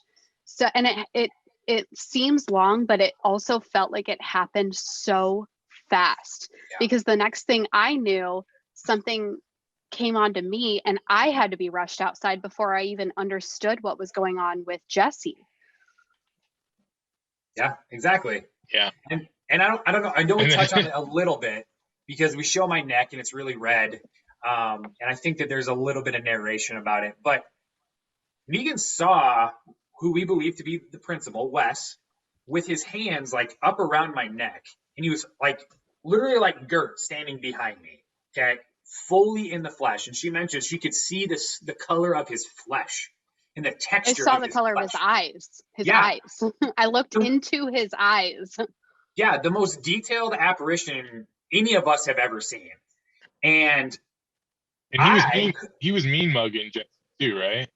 Very much so. Like very much so. Just straight up like wanted to like kill it him, was more or less. He was like behind Jesse.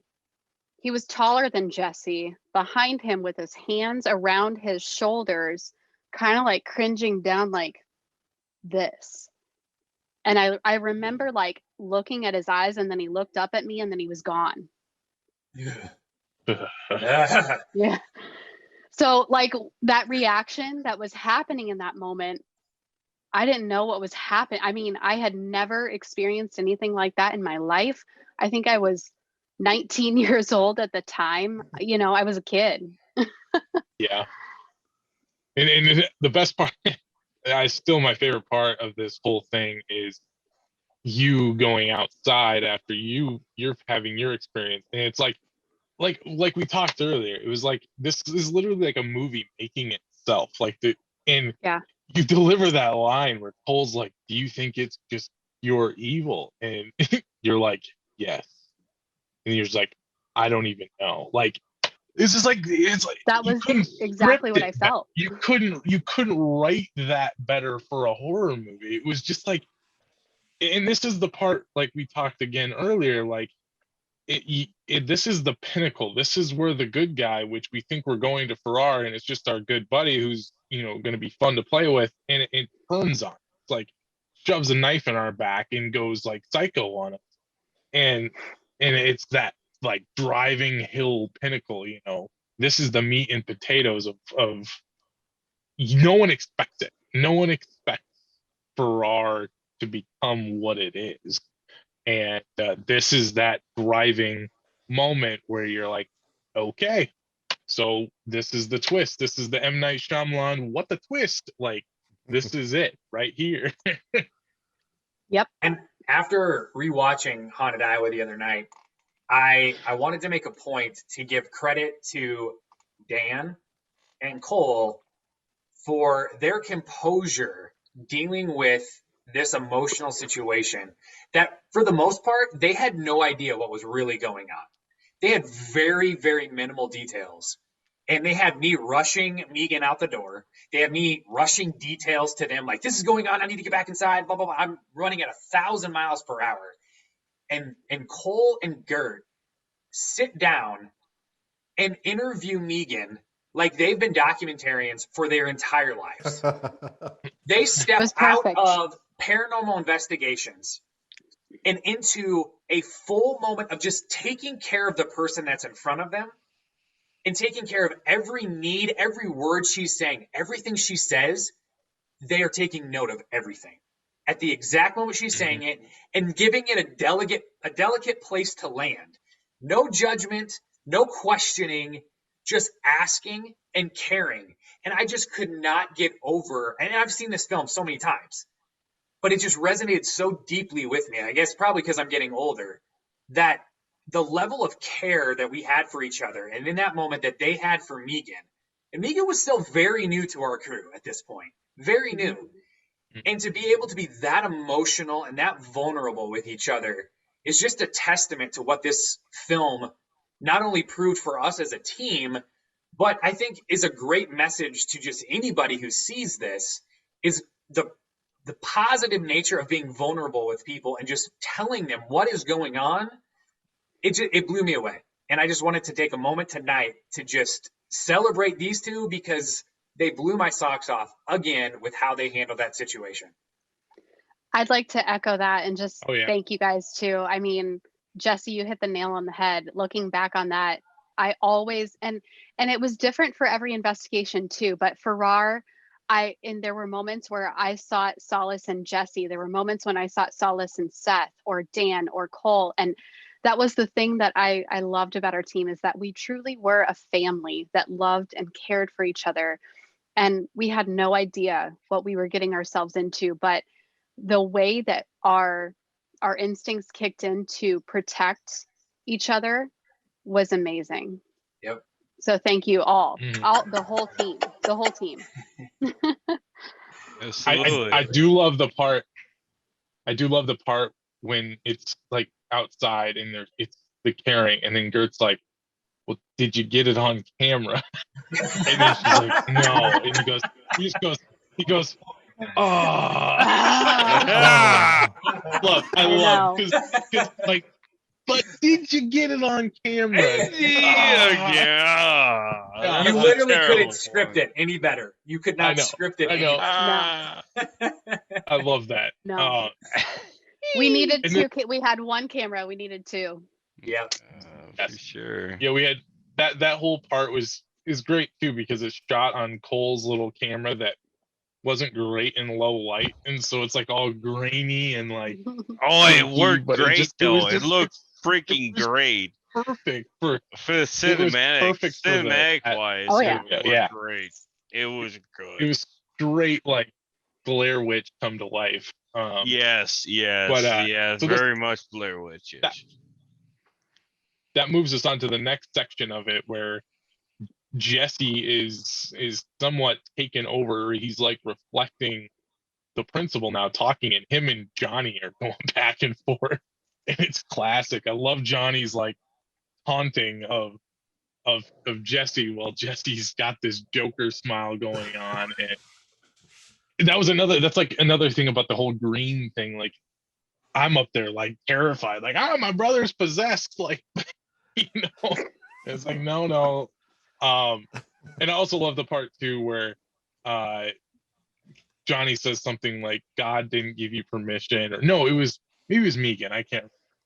And Jesse's like powerful enough to still, he's like, yeah, you're right, I can't undermine God or something like that. Like, yeah, it was not gonna happen. There was not gonna be I remember in that moment, whoever said whatever it was about like being more powerful than God or something like that. Okay, so if it was Megan, then I remember, because just to quickly set this up, I was looking at the principal's office. Johnny was kind of throwing taunts at the principal and things like that, because we were starting to understand what we were dealing with. And in my mind's eye, and if you're unfamiliar with this, your mind's eye comes into play in a paranormal investigation very often. as long as you can really tap into just allowing yourself to be engulfed in the moment and really open up your mind to it, you can kind of start to see things that you probably wouldn't see otherwise. In my mind's eye, I could literally see the principal in his office, and I could hear him audibly speaking, but then for everybody else around us, the audible speaking came through me. I understand when you watch this looks ridiculous. This looks like we're trying way too hard to convince you that Farrar is haunted. And I promise you, that is not the case. We didn't need that to prove that Farrar was haunted. So we didn't just throw that in for, whatever. This was something that I'd never experienced before. These are a lot of firsts for everybody. And I was still mentally present. I could not take the smile off my face. I tried over and over and over, and I could not. My face was like concrete. I could not. My cheeks were shaking, but I couldn't relax them. And whenever Megan said, whatever about God or whatever, I remember fighting my hardest because I am a devout Christian and I refuse to slander God with my voice, even if it's coming from a different place. I was like, I refuse to let that come out of my mouth. And I fought with every part of my faith and every part of my being. And I was like, no, you are going to humble yourself right now and you're going to say what I think. And it came out and it said, you're right. I have nothing on God. And I was like, that's right. You don't. And I feel like that's when I finally started to get some power back. Yeah. And shortly after that, you start to see my face relaxing because I finally got to a point where I was like, no, I am not letting you take it that far. And again, it's one of those things that, like with what we talked about with Megan earlier, you get to that point where you're like, I refuse to allow you to control me farther than this point. And that was the point for me. And one of the best parts too, my favorite is he threatens Johnny or something like that, and Johnny goes, "Oh golly."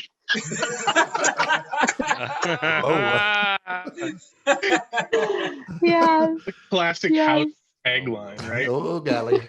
Oh, golly. Watch out. Yeah. So after that, we kind of moved back. We moved into the ghost box session, but I can remember something that's not on camera or we didn't capture, but it kind of goes back to the horrible abuse and stuff that Johnny was getting images of. And I can remember Megan, this is where it continues to come after you, and you were feeling like hands going up like your legs and stuff, right? I did, yeah. And I ended up going into like the heating, like wherever they keep the heating, that little office space. And Yeah. I pulled my pants down and I had like fingerprints on my thighs. Somewhere I have pictures of it. I'll have to see if I can find them. Did you ever tell us about that? No. I don't. Yeah, now I remember hearing about stuff like that later on, but I didn't know that about that trip. No. Wow. Because there were a lot. Go ahead. There were a lot of things that affected me deeply that I kept very secret for a while. I'm sure. I just remember you sitting in that like high back chair in the hallway, and you telling us like you felt hands creeping up your thighs or something like that. Yeah. How like we're like, okay, this is ridiculous.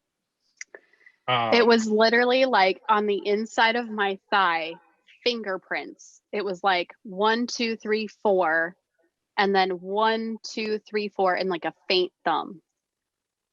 Right. Wow.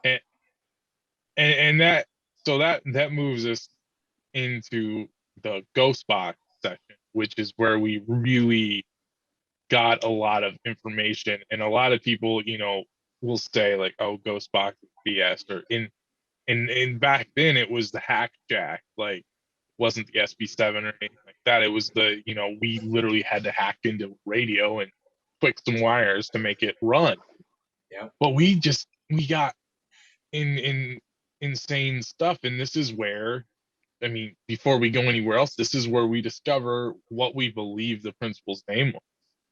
Yep. And that we get West, we get clear West, and then we get Pearson twice. Yep. And literally we seriously could probably do a whole nother night, hours talking about what doors this opened going forward, coming back to Farrar. And we actually had discussion earlier, which I'll place in here, about Wes. But yeah, so it was Wes Pearson, and it was the same voice that would come over. And then we started getting more revelations going back to what Johnny was seeing. And that's where it was like rape came over the ghost box. Yep. 2 girls, and it was just Megan being called a whore. Yeah, it would say Megan's name. Yep. And it would multiple times, and whore and this and that. Which and, I have a very unique name that you would not just hear on the radio. Exactly. And I think we use that as a way to kind of validate, like, this isn't some BS. Yeah. And anyone who's watched it, you can hear it, and it's like enunciated. It's like Megan. And anyone who doesn't know how to ghost box works, it's like just radio stations running at like half a second, less than a second, is staying on. You're not going to get this Megan on like one radio station. So and we were getting insult and just random stuff. And then out of nowhere, we get a female that comes over and literally says, "The baby, I'm saving it." It had to have been over 10 radio stations. This is impossible, ladies and gentlemen. This is literally impossible. Just letting you know. And that, like, I remember, I don't even think we react to it. No, like, we don't. And that's the weird part. Is it's like, was it on the ghost box? Was it in the air? Like, it was something weird. Like it was so it was on the ghost box. I was holding the button, and it just kept rolling, and we just let it roll across. But we reviewed it after the fact, and then we saw that. It's just odd that we don't react to it. We don't react to the whole thing. I don't remember hearing it in the moment. I don't either. Because it was loud. Me neither. No, I don't. Yeah. I think it was a lot of, because there was a lot of other distortion that was going across the radio at the same time. Who's to say that wasn't a Class A EVP? I mean, seriously. Could have been. There's really no way at this point to know. All we know is we captured a voice that says, "The baby, I'm saving it." And the way that lined up with the continuation of evidence that we found at Farrar, it's mind-blowing. It really is. Yeah. And it was a secret to what became the origin story for Farrar. And then we did this ghost box right in the same area in the sad room where I broke down. Yep. Where Johnny had the revelation. And what's crazy, and like I said, I want to put in this conversation we had earlier, but I'll touch on it, sum it up quick. We came back multiple times.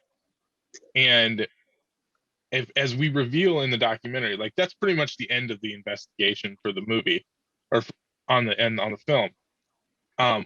It was revealed that there was abuse in that school. There was rape and terrible things that happened in that school. And which was just mind-blowing to us. Like, we had figured this out through paranormal, and Johnny now is going to start a 1-900 number because he's psychic, because he literally figured this out. Like, he figured this out by visions, and but you know what's weird, like, kind of going back to that vision thing, like, I had that one more time here, like, about 3 weeks ago. And this weirds me out. Like, I was sitting there eating Mexican with my kids, and I had the vision of Grace putting her straw in her pop, putting her finger on it, put it in her mouth, and blowing the pop on me. And I was just like, yeah, she wouldn't dare do anything like that. She knows better. And right then she did that. Whoa. Wow. And it's like, that's just very specific, but it was the exact same thing as the whole Farrar thing. Wow. That's And it's crazy. like, Wow.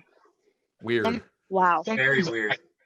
I feel like the longer in time that we're exposed to this stuff and this paranormal energy and all of that, like literally it was like 2 days ago or like 2 weeks ago or something, I had my favorite mug. And I was upstairs in my in-laws' house and I'm like, I'm gonna break this thing. And I'm like, no, you're not. Stop. No, you're not. And I walked downstairs and I broke it. Like it literally just slipped out of my hand and broke. And I literally told myself, I'm gonna break. And it's like, I don't know that. Like, how do I know that? Yeah. And it broke.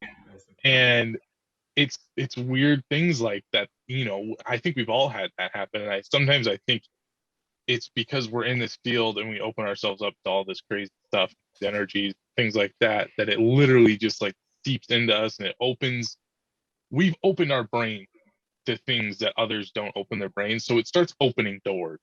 And I can see Megan lighting up down there in her little window. She knows. I'm like, wait. Yeah. No, you're absolutely right, Seth. You can see just the passion. I mean, obviously I do intuitive readings now, and the journey with CCPI and the paranormal is what started my journey into the spirit world, and really is what kicked off my jetpack fueled spiritual journey in this particular life that I'm in right now. And it has been, like I said, life-changing. I mean, I have followed this through my entire life, from the time that I was a child through my teens up until I joined CCPI, and now doing different things that I do, which is why I feel a little extra need to protect myself when I talk about Farrar, because it's particularly, I don't want to say the word traumatic because that's a very harsh word, but in a sense it is. I feel very sensitive to that energy because of, I think what did it for me was, and I don't remember if I told you guys this or not, but I was followed home the next morning. I was sitting on my balcony and I watched a dark hooded figure walk down the side of the street, look back at me, pull its hood up, and keep walking. And it was not like a person walking in a hoodie. This was like a full cloak, and it was not walking, it was like gliding. I remember that, Megan. Oh, I remember that. Yeah. Yeah. That whole night absolutely opened some massive door for you. Like, completely opened a door for you. And it's not necessarily the best door, but it you've made the best of it. It's just nuts. And that night, like we said, this was a turning point, I feel, for CCPI and all of us as individuals in this field. I'm very much a believer that light cannot exist without dark, and that dark cannot exist without light. So I wouldn't say it was a terrible experience. I would say it was one of the best experiences in my life, because while it was scary and it really changed me in a lot of ways, it also is a part of who I am today. And there's something to be said for that. Yeah. Too, and absolutely.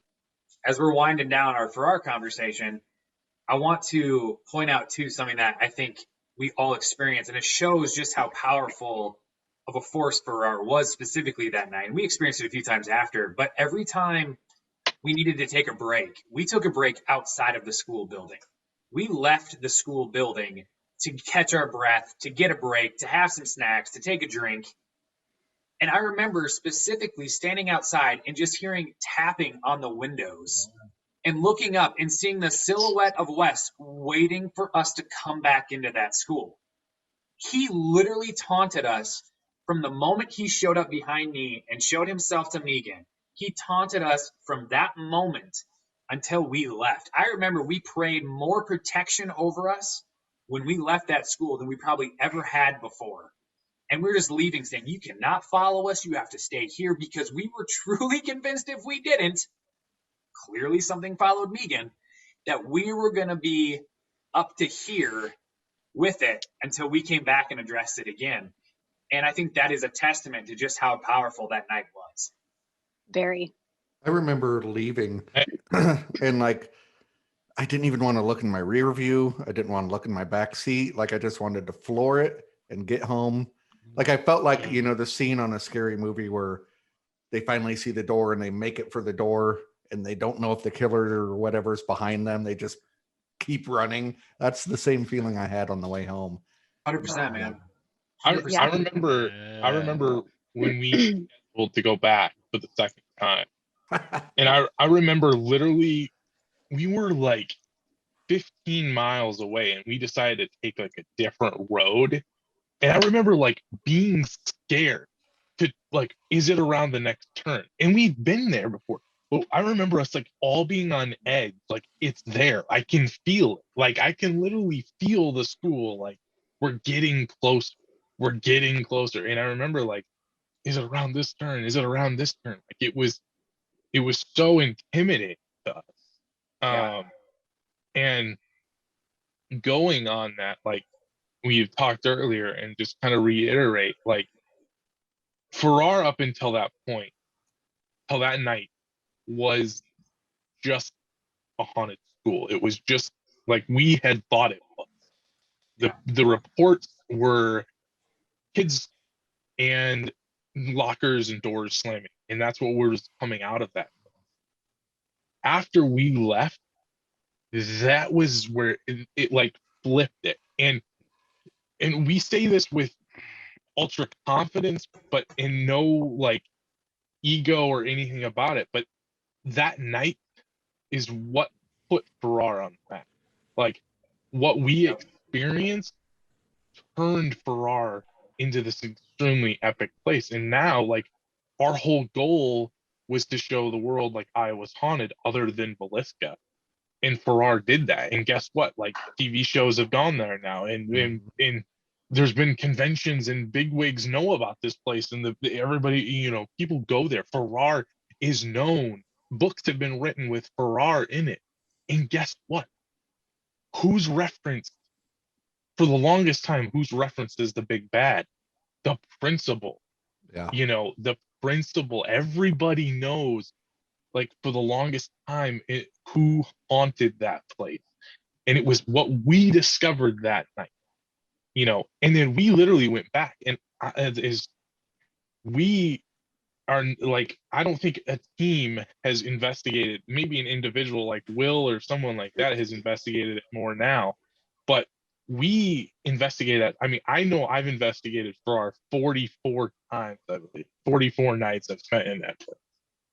And literally within 6 months, 7 months, 6 months of Haunted Iowa coming out, I was handed the keys to that place. And I became, as I like to call, the Johnny Hauser of Farrar. I became director of that place. We had the keys and we could come and go as we please. And that's how we just became so attached to that. And that's how we were able to just dig and dig and dig and dig. And the things that we discovered, which we have footage of these things and I hope to release them some point, but we had ghost box sessions that started telling us a story and started telling us what happened, and about a girl named Megan, and that we had just felt like she had been raped in the sad room. And this is the things that we were getting over the ghost box. And Megan, and just this crazy like parallel. And then it takes us back to the baby I'm saving, and we questioned about that, and it was like she was impregnated and didn't want to lose the baby, even though it was wrong. It was given to her wrong. And then we like believe that she was murdered. That's just our belief. And that's what a lot of what we ran into. And that's why it's so emotional. And that's why I bawled in that room. That's why we got these insane revelations over the ghost box.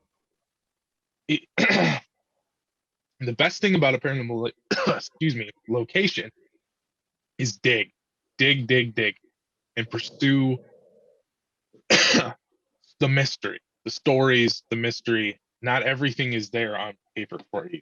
And Farrar, you can ask anybody. Farrar is the biggest mystery to date. And literally people ask you, why is this place haunted? Who died here? What happened? Where's the fact? No idea. I know what happened here, and we're pretty sure ghosts have told us what happened, but there's no fact. It's literally just a big brick box, like a Pandora's box, just sitting out in the middle of Iowa, in the middle of nowhere, hiding all of these secrets. And yeah, I could go on forever about that place. Yeah, seriously, it's Me true. too. But any final words on Farrar before we move to the Big Mac Daddy? I just want to thank Nancy and Jim, because over the years and how many times we went there and all of the things they allowed us to do, they were amazing. Thank you for everything, Nancy and Jim. To this day, they remembered me and welcomed me with open arms when I went a few years back. So I just want to thank them. Oh yeah, Nancy and Jim are like the coolest too. That I love those guys, and it just, you cannot get to the bottom of a paranormal location in one night or two nights or 3 nights. Like how many? 44, Seth. Like, and you probably don't have a total grasp. I have no, the tip of the iceberg, and that's the funny thing too, is so many people like will come out of there and they'll be like, oh, man, and I just heard this. It's like, well, you spent what, 8 hours here, 6 hours, and then you just expect to like have the answers to everything. Yeah. Like an unmentioned TV show that went there 2 years ago that literally just said, oh, we walked in and spent 2 hours, and they're like, oh, we solved it. And it's like, no, that's not how this works. No, it's a kick to the face when people think that they can just walk into a joint, especially somewhere like Farrar. Like Villisca is still one of the most confusing haunts out there, but at least you have something to go off. Mm-hmm. What happened there. Yeah. Here, you have no freaking clue. You have no idea. Yep. And exactly. You don't get, just because you've done this 1,000 years, you've been investigating the paranormal since you're in the womb, you think, doesn't mean that you have the answers to everything. But yeah, so. And I've been to Farrar at other times, but it's like I've had the most experiences with this group right here. It's like something was right with all of our personalities and all of our spirits. Like every time we were there, it was amazing. I've been there by myself or with other people, and it's like, man, not much is happening, So I really think it depends on the people you're with as well.